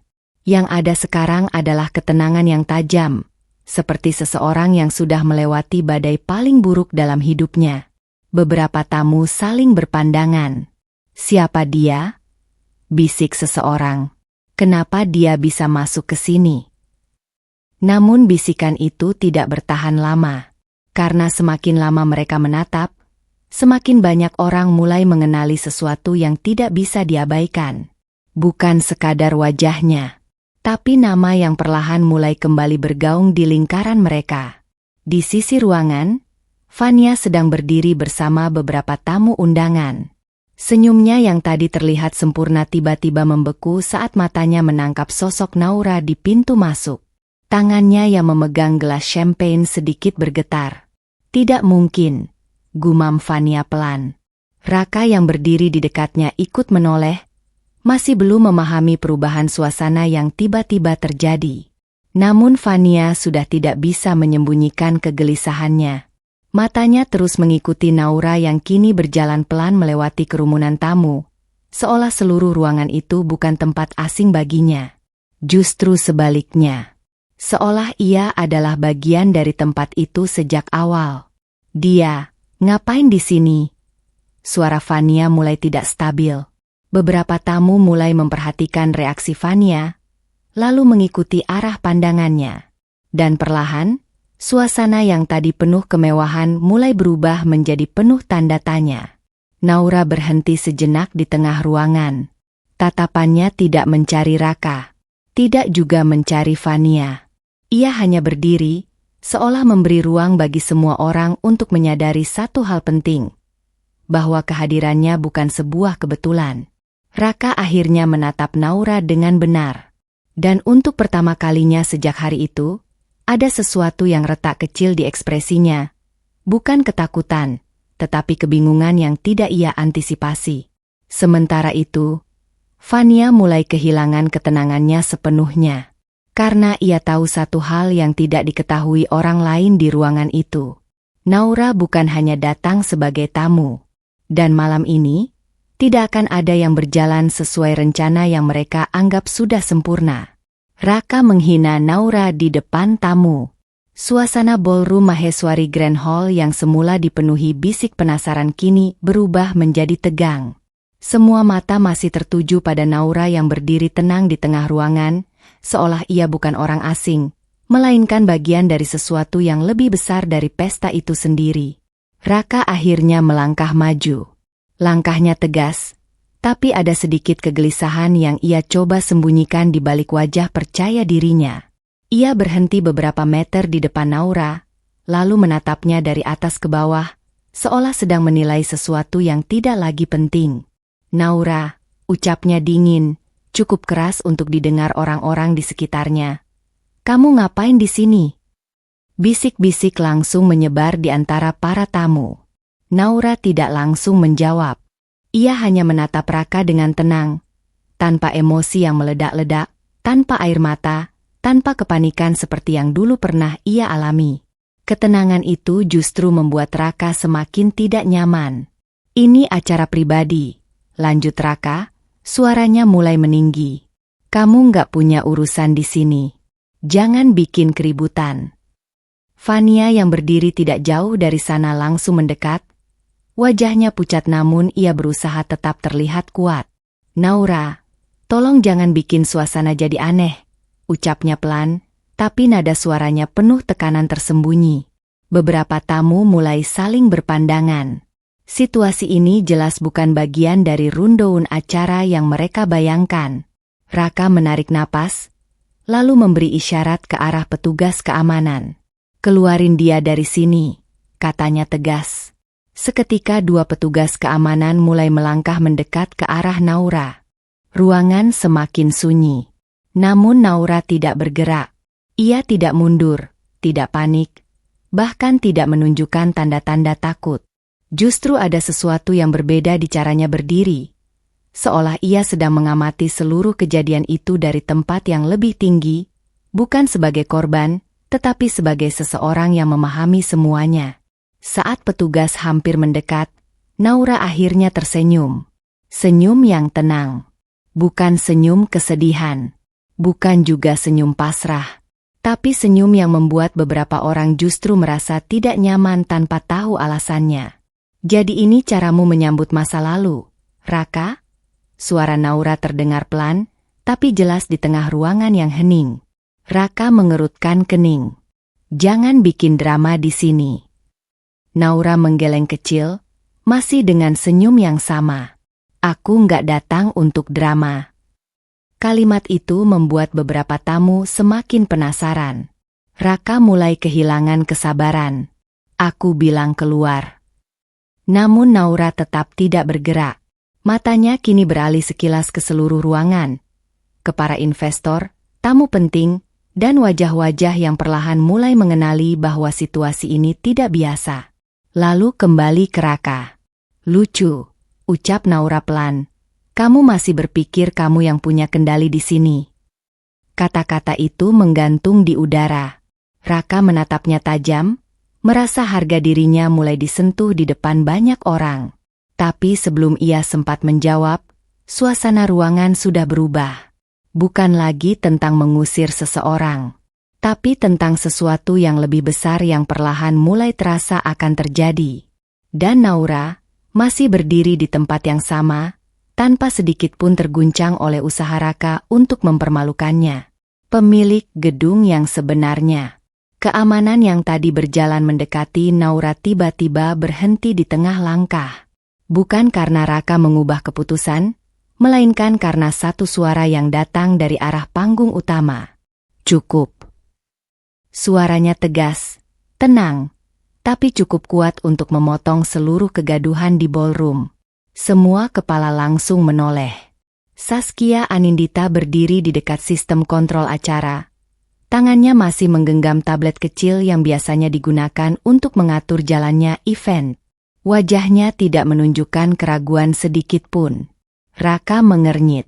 Apa maksudnya? Siapa kamu berani menghentikan acara ini? Saskia tidak langsung menjawab Raka. Ia justru melangkah ke tengah ruangan, mendekat ke arah Naura, lalu berhenti di sampingnya. Keheningan mulai menyebar lagi. Kali ini lebih berat. Fania menegang. Tangannya yang semula menggenggam erat mulai sedikit bergetar, meski ia berusaha menyembunyikannya. Saskia menatap seluruh ruangan, lalu berbicara dengan suara jelas. Sebelum acara ini dilanjutkan, ada satu hal yang harus diluruskan. Raka mendengus kecil. Kamu ini siapa sebenarnya? Saskia menoleh ke arah Raka, lalu menjawab tanpa emosi berlebihan. Manajer operasional Maheswari Grand Hall. Seketika beberapa tamu VIP saling berpandangan. Nama itu bukan nama kecil di lingkaran bisnis mereka. Namun Raka masih belum memahami arah pembicaraan ini. Saskia kemudian mengangkat tablet di tangannya, menampilkan beberapa data di layar besar ballroom. Struktur kepemilikan, legalitas, dokumen perusahaan, dan satu nama yang tertulis paling atas. Naura Maheswari. Ruangan mendadak sunyi total. Tidak ada bisikan. Tidak ada tawa kecil. Bahkan musik latar yang sebelumnya mengalun pelan terasa seperti menghilang. Raka menatap layar itu lama. Matanya tidak langsung percaya. Ini? Apa? Suaranya mulai turun, tidak setegas tadi. Saskia melanjutkan dengan tenang, Maheswari Grand Hall bukan gedung sewaan biasa. Ia berhenti sejenak, lalu menatap Naura. Gedung ini adalah bagian dari aset utama keluarga Maheswari, dan pemilik sah serta pemegang kendali utamanya adalah. Suasana semakin menegang. Naura Maheswari. Kata terakhir itu jatuh seperti palu yang menghantam seluruh ruangan. Beberapa tamu langsung terdiam tidak bergerak. Investor yang hadir mulai memperhatikan lebih serius. Bisik-bisik kecil mulai muncul lagi. Tapi kali ini bukan tentang pesta, melainkan tentang seseorang yang selama ini mereka anggap hanya tamu biasa. Raka mundur setengah langkah. Wajahnya berubah, dari marah menjadi bingung, lalu perlahan mulai retak. Fania yang berdiri di sampingnya benar-benar tidak bisa menyembunyikan kepanikannya lagi. Matanya langsung tertuju pada Naura, seolah baru menyadari bahwa selama ini ia tidak pernah benar-benar mengenal siapa yang berdiri di depannya. Naura tetap diam.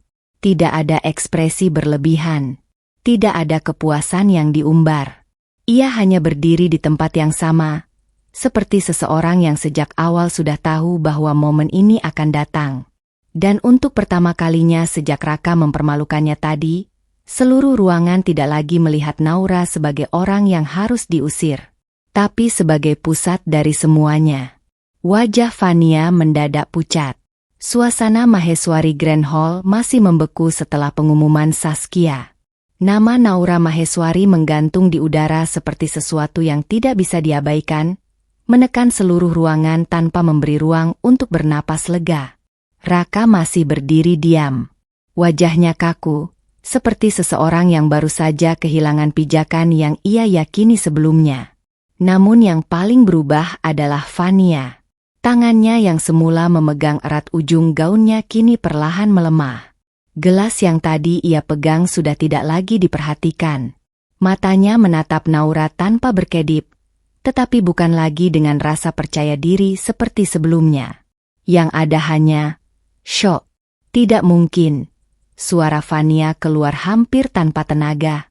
Beberapa detik kemudian, warna di wajahnya perlahan menghilang. Pucat. Jelas terlihat bahkan di bawah sorotan lampu ballroom yang terang. Ia menoleh ke sekitar, seolah mencari seseorang yang bisa membantah apa yang baru saja ia dengar.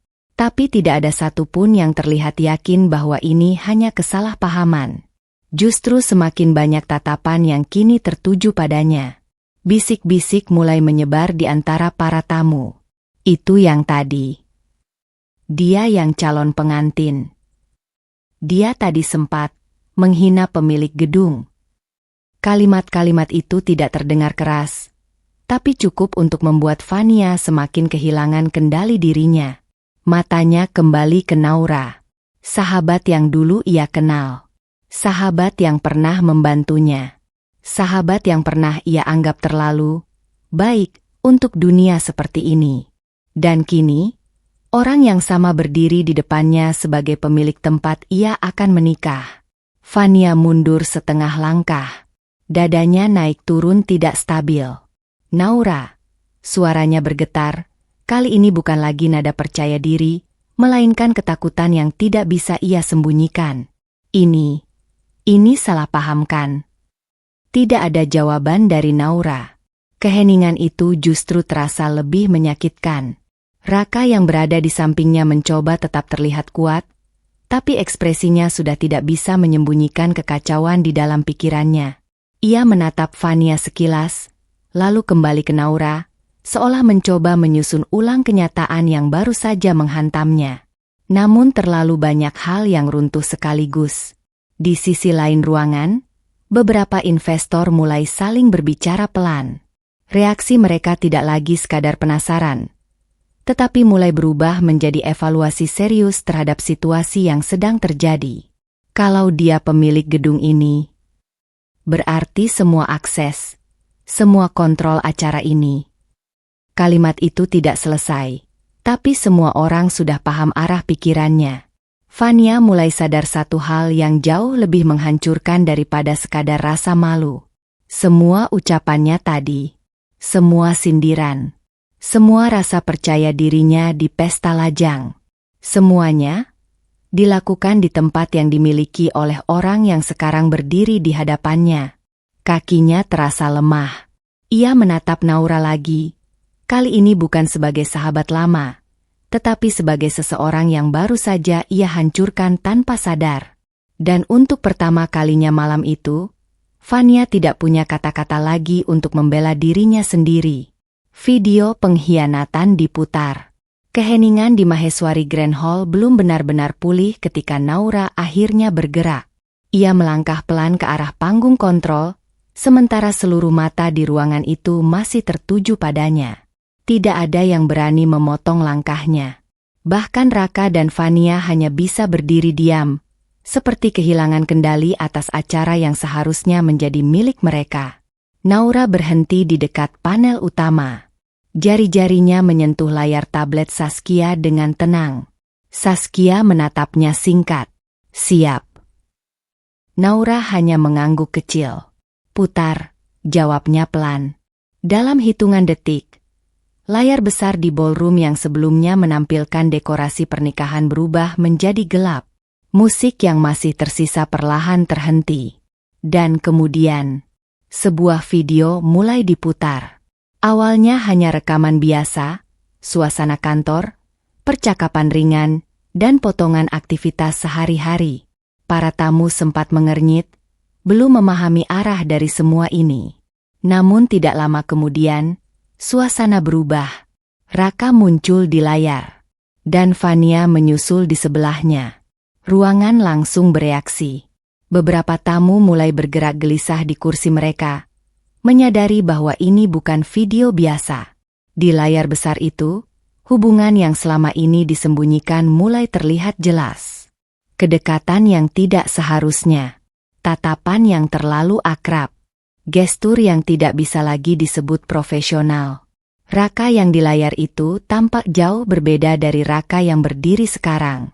Lebih santai, lebih terbuka, dan tidak berusaha menyembunyikan apapun. Fania di dalam video juga terlihat tidak ragu. Bahkan beberapa kali mereka tertawa bersama dalam jarak yang terlalu dekat untuk dianggap wajar. Bisik-bisik langsung memenuhi ruangan. Itu, Raka. Yang perempuan itu calon istrinya kan?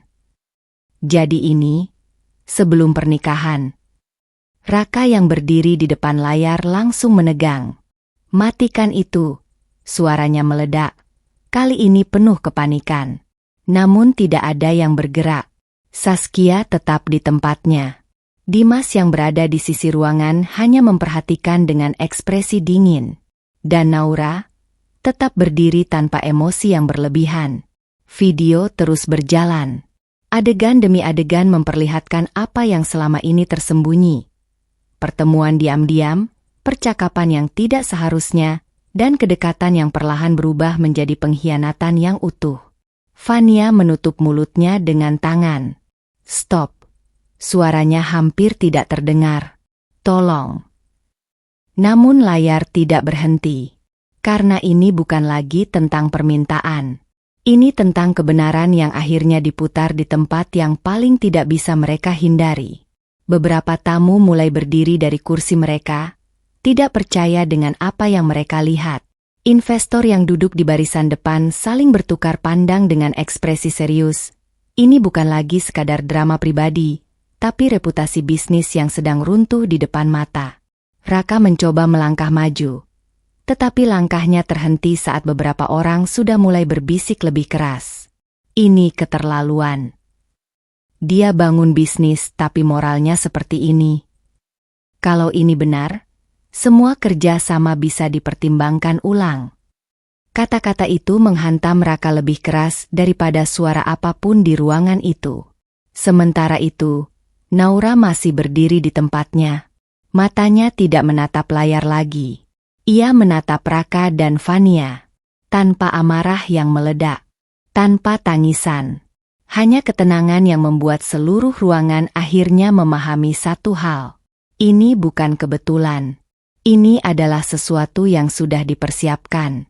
Kebusukan Raka terbongkar. Layar besar di Maheswari Grand Hall belum benar-benar mati setelah video sebelumnya berakhir. Suasana ruangan masih dipenuhi napas tertahan, bisik-bisik yang tidak lagi bisa dikendalikan, dan tatapan penuh ketidakpercayaan dari para tamu. Raka berdiri kaku. Fania sudah tidak sanggup menatap siapapun di ruangan itu. Namun sebelum keadaan sempat mereda, Arga melangkah maju dari sisi belakang ruangan. Masih ada satu hal lagi yang perlu dilihat semua orang, ucapnya tenang. Beberapa tamu langsung menoleh. Nama Arga mungkin tidak sebesar para investor di ruangan itu, tetapi reputasinya sebagai wartawan investigasi membuat banyak orang mengenalnya. Saskia mengangguk kecil ke arah sistem kontrol. Layar kembali menyala. Namun kali ini, bukan sekadar video perselingkuhan. Yang muncul adalah rangkaian rekaman, potongan laporan, dan beberapa bukti percakapan yang tersusun rapi. Arga mulai berbicara dari samping ruangan, suaranya jelas. Yang kalian lihat tadi hanya permukaan. Raka langsung menatapnya tajam. Kamu siapa sebenarnya? Arga tidak menjawab pertanyaan itu. Ia justru melanjutkan. Fakta berikutnya jauh lebih penting. Layar menampilkan dokumen proyek, kontrak kerja, dan beberapa catatan internal perusahaan Raka. Di antara semua itu, mulai terlihat pola yang tidak bisa diabaikan. Pengalihan dana, janji proyek yang tidak pernah ditepati, dan keputusan-keputusan bisnis yang semakin tidak stabil sejak hubungan Raka dengan Fania menjadi semakin dominan. Bisik-bisik di ruangan mulai berubah menjadi suara yang lebih serius. Ini, ada masalah di internal perusahaan. Kenapa investor tidak diberitahu ini sebelumnya? Arga kemudian menatap seluruh ruangan. Bukan hanya soal perselingkuhan, ucapnya tegas. Tapi soal bagaimana seseorang membangun citra sukses di atas pengkhianatan dan pengabaian. Layar berganti lagi. Kali ini menampilkan potongan rekaman lama, Naura. Di dalam video itu, terlihat Naura mencoba menghubungi Raka berulang kali. Pesan tidak dibalas. Panggilan diabaikan. Lalu adegan lain menunjukkan Naura dalam kondisi yang jauh dari layak, sementara Raka terlihat berada di tempat berbeda bersama Fania, tertawa dalam dunia yang sama sekali terpisah. Ruangan langsung sunyi. Tidak ada lagi bisik-bisik ringan. Yang ada hanya ketegangan yang semakin berat. Salah satu investor di barisan depan mulai berdiri perlahan, wajahnya mengeras. Jadi selama ini orang yang kita danai. Raka langsung bereaksi. Itu semua tidak seperti yang kalian lihat. Namun suaranya terdengar terlambat. Karena semua bukti sudah ada di depan mata semua orang. Arga melanjutkan dengan suara lebih pelan, tapi menghantam. Naura tidak hanya ditinggalkan. Dia diabaikan saat semua orang mengira dia tidak penting. Raka menoleh ke Naura dengan ekspresi campuran antara marah dan panik. Namun Naura tetap diam. Tidak ada air mata. Tidak ada reaksi berlebihan. Hanya ketenangan yang membuat seluruh ruangan mulai memahami satu hal yang jauh lebih besar dari skandal itu sendiri. Bahwa orang yang selama ini mereka remehkan, adalah satu-satunya orang yang sebenarnya memegang kebenaran dari seluruh cerita ini. Investor membalikkan keadaan. Suasana Maheswari Grand Hall sudah tidak lagi seperti pesta pernikahan. Tidak ada lagi kesan meriah, tidak ada lagi sorotan kebahagiaan. Yang tersisa hanyalah ketegangan yang semakin menekan setiap orang di dalam ruangan itu. Raka berdiri di tengah kekacauan yang mulai tak terkendali. Di sekelilingnya, tatapan para tamu berubah. Bukan lagi kagum, melainkan ragu. Bahkan beberapa sudah mulai berdiri, bersiap meninggalkan ruangan tanpa menunggu penjelasan apapun. Namun yang paling berbahaya bagi Raka bukanlah tamu biasa, melainkan para investor. Raihan Kusuma perlahan berdiri dari kursinya. Gerakannya tenang, tapi setiap orang yang mengenalnya tahu, itu bukan gerakan tanpa arti. Beberapa investor lain mengikuti. Mereka saling bertukar pandang singkat, seperti sudah mencapai kesepakatan tanpa perlu banyak kata.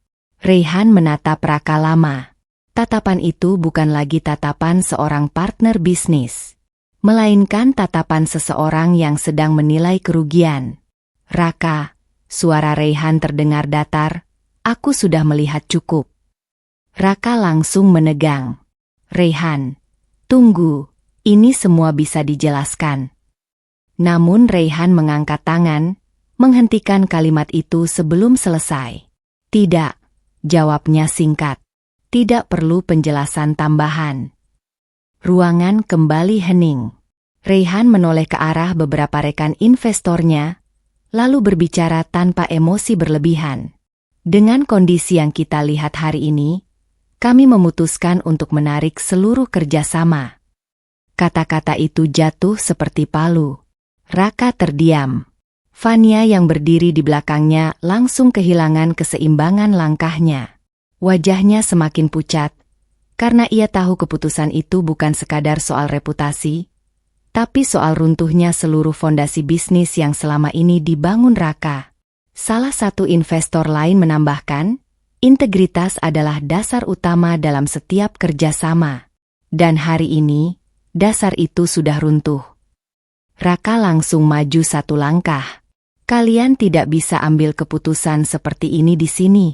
Ini acara pribadi. Raihan menatapnya dingin.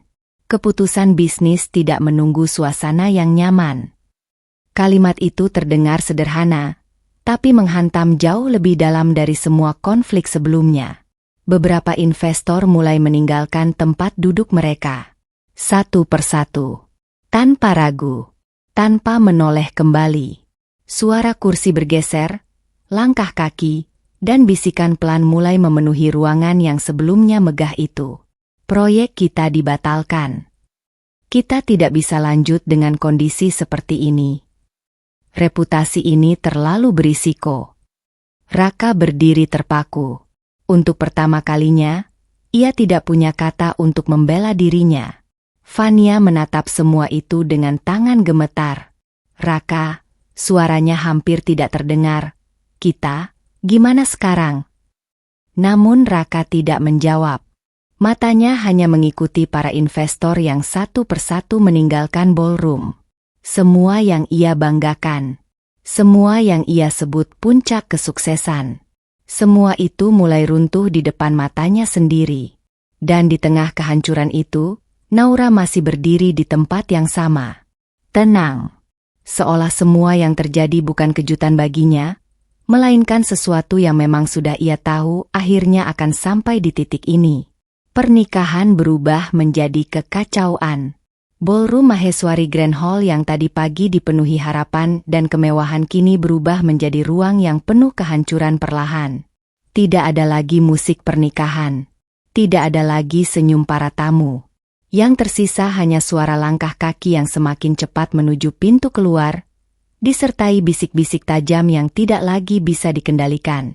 Satu persatu tamu meninggalkan ruangan. Bukan dengan tenang, tetapi dengan wajah penuh keterkejutan, kemarahan, dan rasa tidak percaya. Ini gila, ternyata seperti ini. Dia benar-benar menghancurkan semuanya sendiri. Investor sudah mundur, ini sudah selesai. Kalimat-kalimat itu menyebar seperti api kecil yang membakar sisa-sisa kehormatan Raka. Raka masih berdiri di tengah ruangan, tetapi posisinya kini terasa kosong. Jas mewah yang ia kenakan tidak lagi memberi wibawa, melainkan hanya menegaskan betapa cepat semuanya bisa runtuh. Fania berdiri di sampingnya, tetapi tidak lagi seperti pengantin yang bahagia. Tangannya gemetar, riasannya mulai pudar, dan matanya terus mengikuti orang-orang yang meninggalkan ruangan tanpa menoleh. Raka, suara Fania pelan, hampir pecah. Semua orang pergi. Namun Raka tidak menjawab. Matanya masih menatap pintu besar ballroom yang terus terbuka dan tertutup, menyaksikan dunia yang ia banggakan perlahan meninggalkannya satu persatu. Di sudut ruangan, Arga masih berdiri dengan kameranya. Ia tidak ikut pergi. Ia hanya merekam, mencatat, mengamati bagaimana sebuah kemenangan berubah menjadi kehancuran di depan mata banyak orang.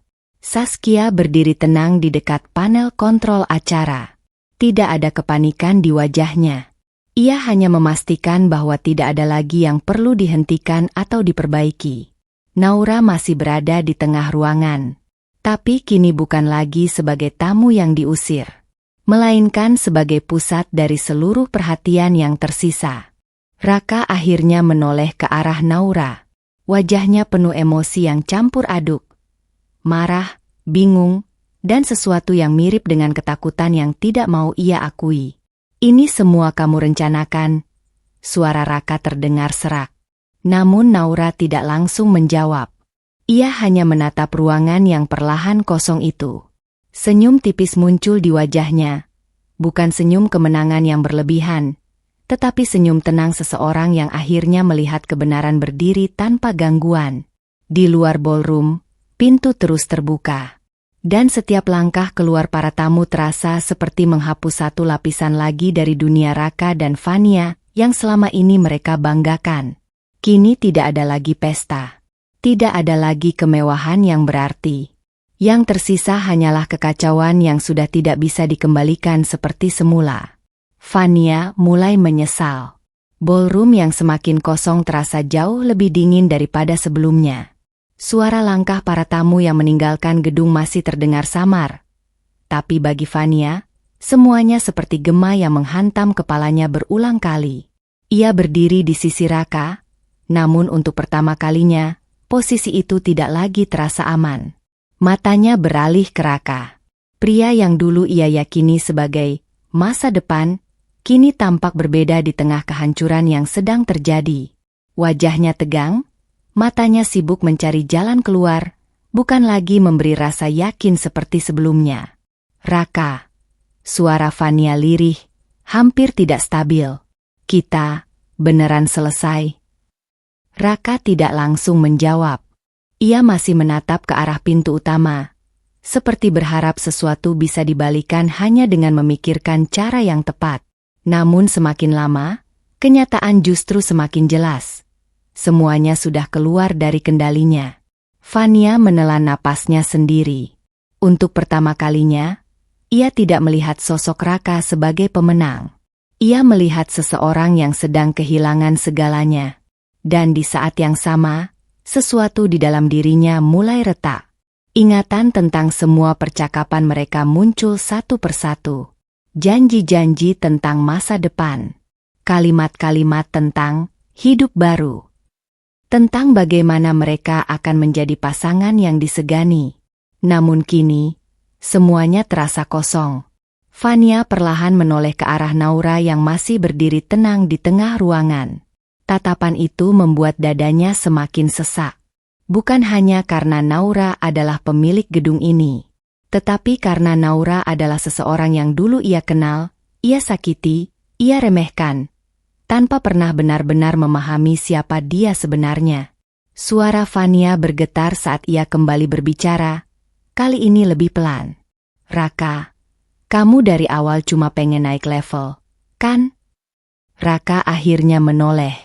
Tatapan itu dingin, terlalu cepat, terlalu defensif.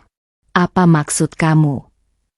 Fania tersenyum pahit, tapi matanya sudah mulai basah. "Aku cuma alat kamu buat ninggalin dia, kan?" Keheningan jatuh di antara mereka. Untuk pertama kalinya di hari itu, tidak ada kamera, tidak ada investor, tidak ada tamu. Hanya dua orang yang mulai melihat kebenaran dari hubungan mereka sendiri. Raka mengalihkan pandangannya. "Jangan mulai drama." Kata-kata itu tidak keras, tapi cukup untuk membuat Fania berhenti sejenak. Dan justru disitulah semuanya menjadi jelas bagi Fania. Tidak ada penyesalan dari Raka. Tidak ada pengakuan. Tidak ada ruang untuknya selain sebagai bagian dari keputusan yang sudah tidak lagi berguna. Fania menatap lantai. Tangan yang tadi penuh percaya diri di awal hari kini terasa dingin dan kosong. Di sekeliling mereka, ballroom benar-benar mulai sepi. Lampu tetap menyala, dekorasi masih berdiri, tapi semuanya sudah kehilangan makna. Fania akhirnya berbisik, hampir kepada dirinya sendiri. Aku kira aku dipilih. Kalimat itu tidak selesai dengan kuat, karena di tengah kekacauan itu, ia akhirnya menyadari satu hal yang paling menyakitkan. Ia tidak pernah benar-benar dipilih. Ia hanya digunakan. Dan saat itu, hubungan yang selama ini ia banggakan di hari pernikahan mereka mulai runtuh bukan karena orang lain, tetapi karena kebenaran yang mereka berdua tidak bisa lagi hindari. Kejatuhan perusahaan Raka. Hari setelah kekacauan di Maheswari Grand Hall tidak memberi Raka kesempatan untuk bernapas. Teleponnya tidak berhenti berdering. Namun kali ini bukan ucapan selamat, bukan juga tawaran kerjasama. Yang datang adalah pembatalan, penarikan diri, permintaan klarifikasi yang tidak lagi terdengar sopan. Satu persatu proyek besar yang selama ini ia banggakan mulai runtuh seperti kartu yang disusun terlalu tinggi. Pak Raka, kontrak proyek Midtown dibatalkan. Investor dari grup sebelah menarik dana sepenuhnya. Reputasi perusahaan sedang dalam review ulang. Setiap laporan terdengar seperti palu yang menghantam satu bagian lagi dari dunia Raka. Ia berdiri di ruang kantornya, menatap layar laptop tanpa benar-benar fokus. Nama perusahaan yang dulu ia banggakan kini dipenuhi email merah, notifikasi penarikan kerjasama, dan dokumen yang ditandai terminated. Fania duduk di sofa kantor, diam. Tidak lagi banyak bicara sejak kejadian di gedung itu. Tatapannya kosong, seolah masih mencoba memahami di titik mana semuanya mulai berbalik arah. Namun pukulan terbesar belum datang dari luar, melainkan dari orang dalam. Pintu kantor terbuka tiba-tiba. Kevin Mahardika masuk dengan wajah serius, tanpa ekspresi basa-basi seperti biasanya. Ia membawa sebuah map di tangannya. Raka langsung berdiri. Akhirnya kamu datang. Kita harus cari jalan keluar. Kevin mengangkat tangan, memotong kalimat itu. Aku datang bukan untuk bantu kamu. Ruangan langsung hening. Fania menoleh pelan. Kevin meletakkan map itu di meja. Aku sudah menarik diri dari semua kerjasama. Raka mengernyit. Apa? Kevin menghela napas singkat. Perusahaan kamu sudah jadi risiko. Aku nggak bisa ikut tenggelam. Kalimat itu terdengar dingin, tapi sangat jelas. Raka tertawa kecil. Tidak percaya. Kita sudah kerja sama dari awal. Kevin, kamu mau ninggalin gitu aja? Kevin menatapnya lurus. Di dunia bisnis, loyalitas itu ada batasnya. Dan kamu sudah melewatinya. Keheningan kembali jatuh. Tidak ada lagi ruang debat yang bisa menyelamatkan situasi. Kevin melangkah mundur. Aku sarankan kamu fokus menyelamatkan diri sendiri. Lalu ia pergi. Pintu tertutup. Dan untuk pertama kalinya, Raka benar-benar merasakan apa yang tidak pernah ia bayangkan sebelumnya. Ia sendirian. Fania berdiri perlahan dari sofa. Raka. Tapi tidak ada jawaban. Raka hanya berdiri diam, menatap ruang kantor yang tiba-tiba terasa terlalu besar untuk ditinggali oleh satu orang yang kehilangan semua kendalinya. Di luar sana, berita tentang skandal di Maheswari Grand Hall mulai menyebar lebih luas. Media bisnis mulai mengangkatnya. Investor lain mulai mundur diam-diam. Dan di tengah semua itu, perusahaan Raka tidak lagi runtuh perlahan, tapi jatuh sekaligus, tanpa pegangan apapun yang tersisa untuk menahannya. Raka kehilangan semuanya. Kantor yang dulu selalu terasa penuh suara kini berubah menjadi ruang yang terlalu sunyi bagi Raka. Tidak ada lagi rapat, tidak ada lagi tawaran kerja, tidak ada lagi panggilan penting yang membawa kabar baik. Yang tersisa hanya kehancuran yang perlahan menjadi nyata. Raka berdiri di depan kaca besar ruang kantornya, menatap bayangan dirinya sendiri. Jas yang dulu ia anggap simbol kesuksesan, kini terasa seperti beban. Matanya merah, lelah, dan kosong. Di belakangnya, Fania duduk diam. Tidak lagi banyak bicara sejak semua proyek dibatalkan. Hubungan mereka pun sudah retak tanpa perlu kata putus yang resmi. Karena yang tersisa hanyalah dua orang yang sama-sama kehilangan arah. Namun Raka tidak bisa diam. Ada satu nama yang terus mengganggu pikirannya. Naura. Tanpa pikir panjang, ia mengambil kunci mobilnya. Perjalanan menuju kediaman sementara Naura terasa seperti perjalanan yang lebih berat dari biasanya. Setiap lampu merah membuat dadanya semakin sesak. Setiap detik membuat pikirannya semakin tidak tenang. Dan ketika akhirnya ia tiba, Raka tidak lagi terlihat seperti pria yang dulu percaya diri di atas panggung pernikahan. Ia turun dari mobil dengan langkah ragu. Di depan pintu, ia berhenti lama sebelum akhirnya mengetuk. Beberapa saat kemudian, pintu terbuka. Naura berdiri di sana. Tenang. Tidak ada keterkejutan di wajahnya. Tidak ada emosi yang meledak. Hanya tatapan yang membuat Raka sadar bahwa jarak di antara mereka sudah terlalu jauh untuk dijembatani dengan kata maaf biasa. Naura, suara Raka serak. Kita perlu bicara. Naura tidak langsung menjawab. Ia hanya menatapnya, seolah sedang melihat seseorang dari masa lalu yang sudah tidak lagi memiliki tempat di hidupnya. Aku kehilangan semuanya, lanjut Raka, lebih pelan. Perusahaan, investor, semuanya. Hening. Raka menarik napas dalam. Aku tahu aku salah, tapi kita bisa mulai lagi. Aku butuh kamu. Kalimat itu jatuh berat, namun Naura tetap diam. Matanya tidak menunjukkan kemarahan, tidak juga kepedihan. Yang ada hanya ketegasan yang tenang. Aku sudah selesai dengan itu semua, Raka. Akhirnya Naura berkata. Raka menggeleng cepat. Tidak, kamu nggak bisa cuma. Bisa, potong Naura pelan, tapi pasti. Keheningan kembali jatuh. Angin sore bergerak pelan di sekitar mereka, tetapi tidak cukup untuk mengubah suasana yang terasa beku. Raka menatapnya, seperti mencoba menemukan sisa Naura yang dulu ia kenal.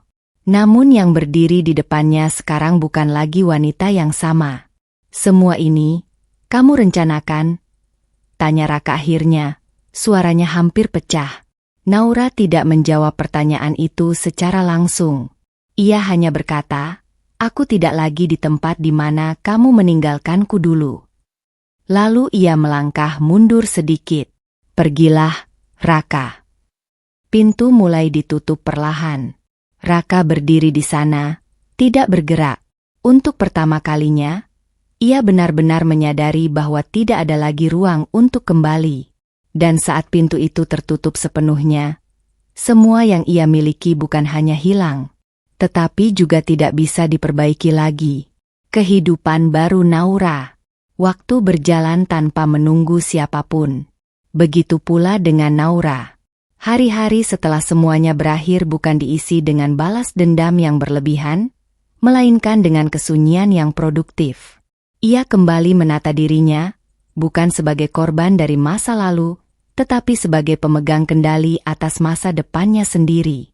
Di ruang rapat Maheswari Group yang kini kembali aktif, Naura duduk di kursi utama. Layar besar di depannya menampilkan laporan bisnis, grafik pertumbuhan, serta rencana ekspansi yang semakin luas. Saskia berdiri di sampingnya, membacakan beberapa poin penting. Aku sudah koordinasi dengan tim ekspansi. 2 proyek baru di luar negeri sudah masuk tahap awal. Naura mengangguk pelan. Tatapannya tenang, tajam, dan jauh lebih matang dibandingkan sebelumnya. Lanjutkan, jawabnya singkat. Tidak ada keraguan dalam suaranya. Tidak ada lagi jejak wanita yang dulu ditinggalkan di bawah hujan.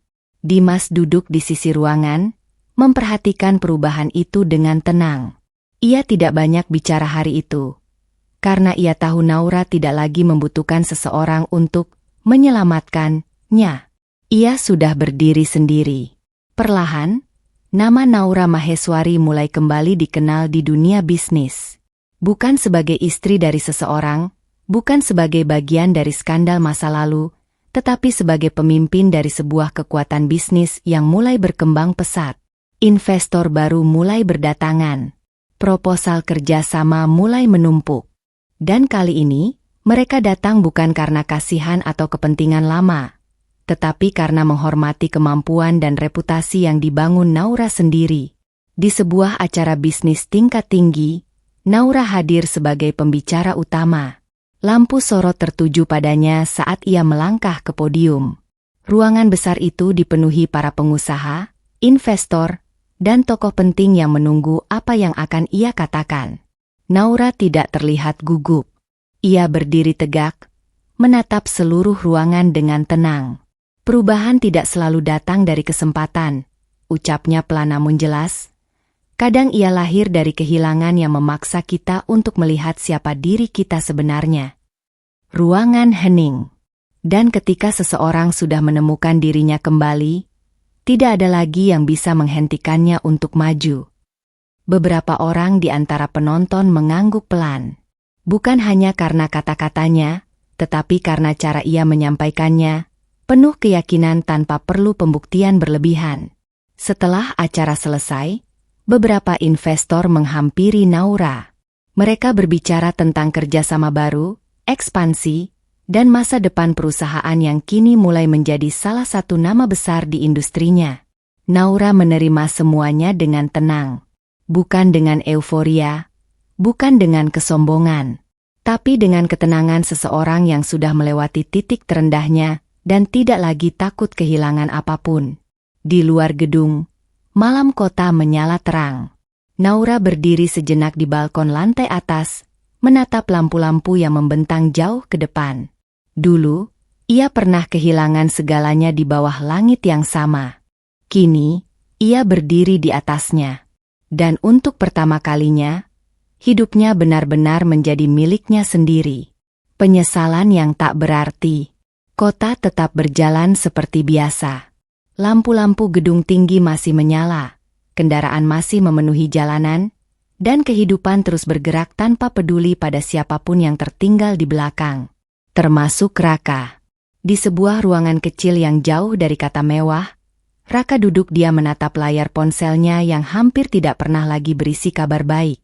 Tidak ada panggilan penting, tidak ada pesan dari investor, tidak ada proyek yang menunggu tanda tangannya. Yang tersisa hanyalah sunyi. Perusahaan yang dulu ia banggakan sudah benar-benar runtuh. Nama yang dulu ia sebut sebagai masa depan, kini hanya menjadi catatan buruk di dunia bisnis. Bahkan orang-orang yang dulu berada di sekitarnya perlahan menghilang tanpa jejak. Raka menarik napas panjang. Namun napas itu tidak terasa melegakan. Di sudut ruangan, Fania duduk dengan tatapan kosong. Tidak ada lagi gaun mewah, tidak ada lagi pesta, tidak ada lagi sorotan yang dulu membuatnya merasa berada di puncak dunia. Yang ada hanya sisa-sisa hidup yang tidak lagi mereka pahami harus dibawa kemana. Semua ini, kalau dulu kita enggak, suara Fania terputus. Ia tidak menyelesaikan kalimatnya. Karena bahkan kata-kata pun terasa tidak cukup lagi. Raka tidak menjawab. Ia hanya menatap lantai, seperti seseorang yang terlalu lelah untuk menyesali semuanya, tapi juga tidak mampu melupakannya. Penyesalan itu ada, tapi tidak membawa perubahan. Tidak membawa jalan kembali. Hanya diam yang semakin berat dari hari ke hari. Di sisi lain kota, Maheswari Group berdiri semakin kuat. Naura berdiri di depan jendela ruang kerjanya yang luas. Di bawahnya, kota terlihat seperti hamparan cahaya tanpa ujung. Ia tidak lagi mencari masa lalu di sana. Karena ia sudah tidak berada di dalamnya. Saskia masuk membawa beberapa dokumen. Ekspansi luar negeri sudah disetujui. Nama kamu sekarang masuk dalam daftar utama investor strategis regional. Naura mengangguk pelan. Bagus. Tidak ada senyum berlebihan. Tidak ada perayaan. Hanya ketenangan yang lahir dari perjalanan panjang yang tidak mudah. Dimas berdiri di dekat pintu, lalu berkata pelan, "Kamu sudah sampai sejauh ini." Naura menatapnya sekilas, lalu kembali ke arah jendela. "Aku bukan sampai," jawabnya tenang. "Aku baru mulai." Sementara itu, Raka duduk di tempatnya yang sempit, memandangi bayangan dirinya di cermin retak. Ia teringat masa lalu. Terlalu banyak keputusan yang ia anggap benar, terlalu banyak orang yang ia remehkan, terlalu banyak kesempatan yang ia buang. Dan satu nama yang terus muncul di pikirannya, Naura. Namun kini, nama itu tidak lagi membawa harapan. Hanya penyesalan yang tidak bisa memperbaiki apapun. Dan di antara dua kehidupan yang sangat berbeda itu, satu kebenaran menjadi jelas. Ada orang yang hancur karena kesalahan. Dan ada orang yang justru bangkit karena luka yang sama. Naura telah membuktikan dirinya. Sedangkan Raka dan Fania hanya menyisakan cerita tentang apa yang terjadi ketika kesombongan bertemu dengan kehilangan. Tamat.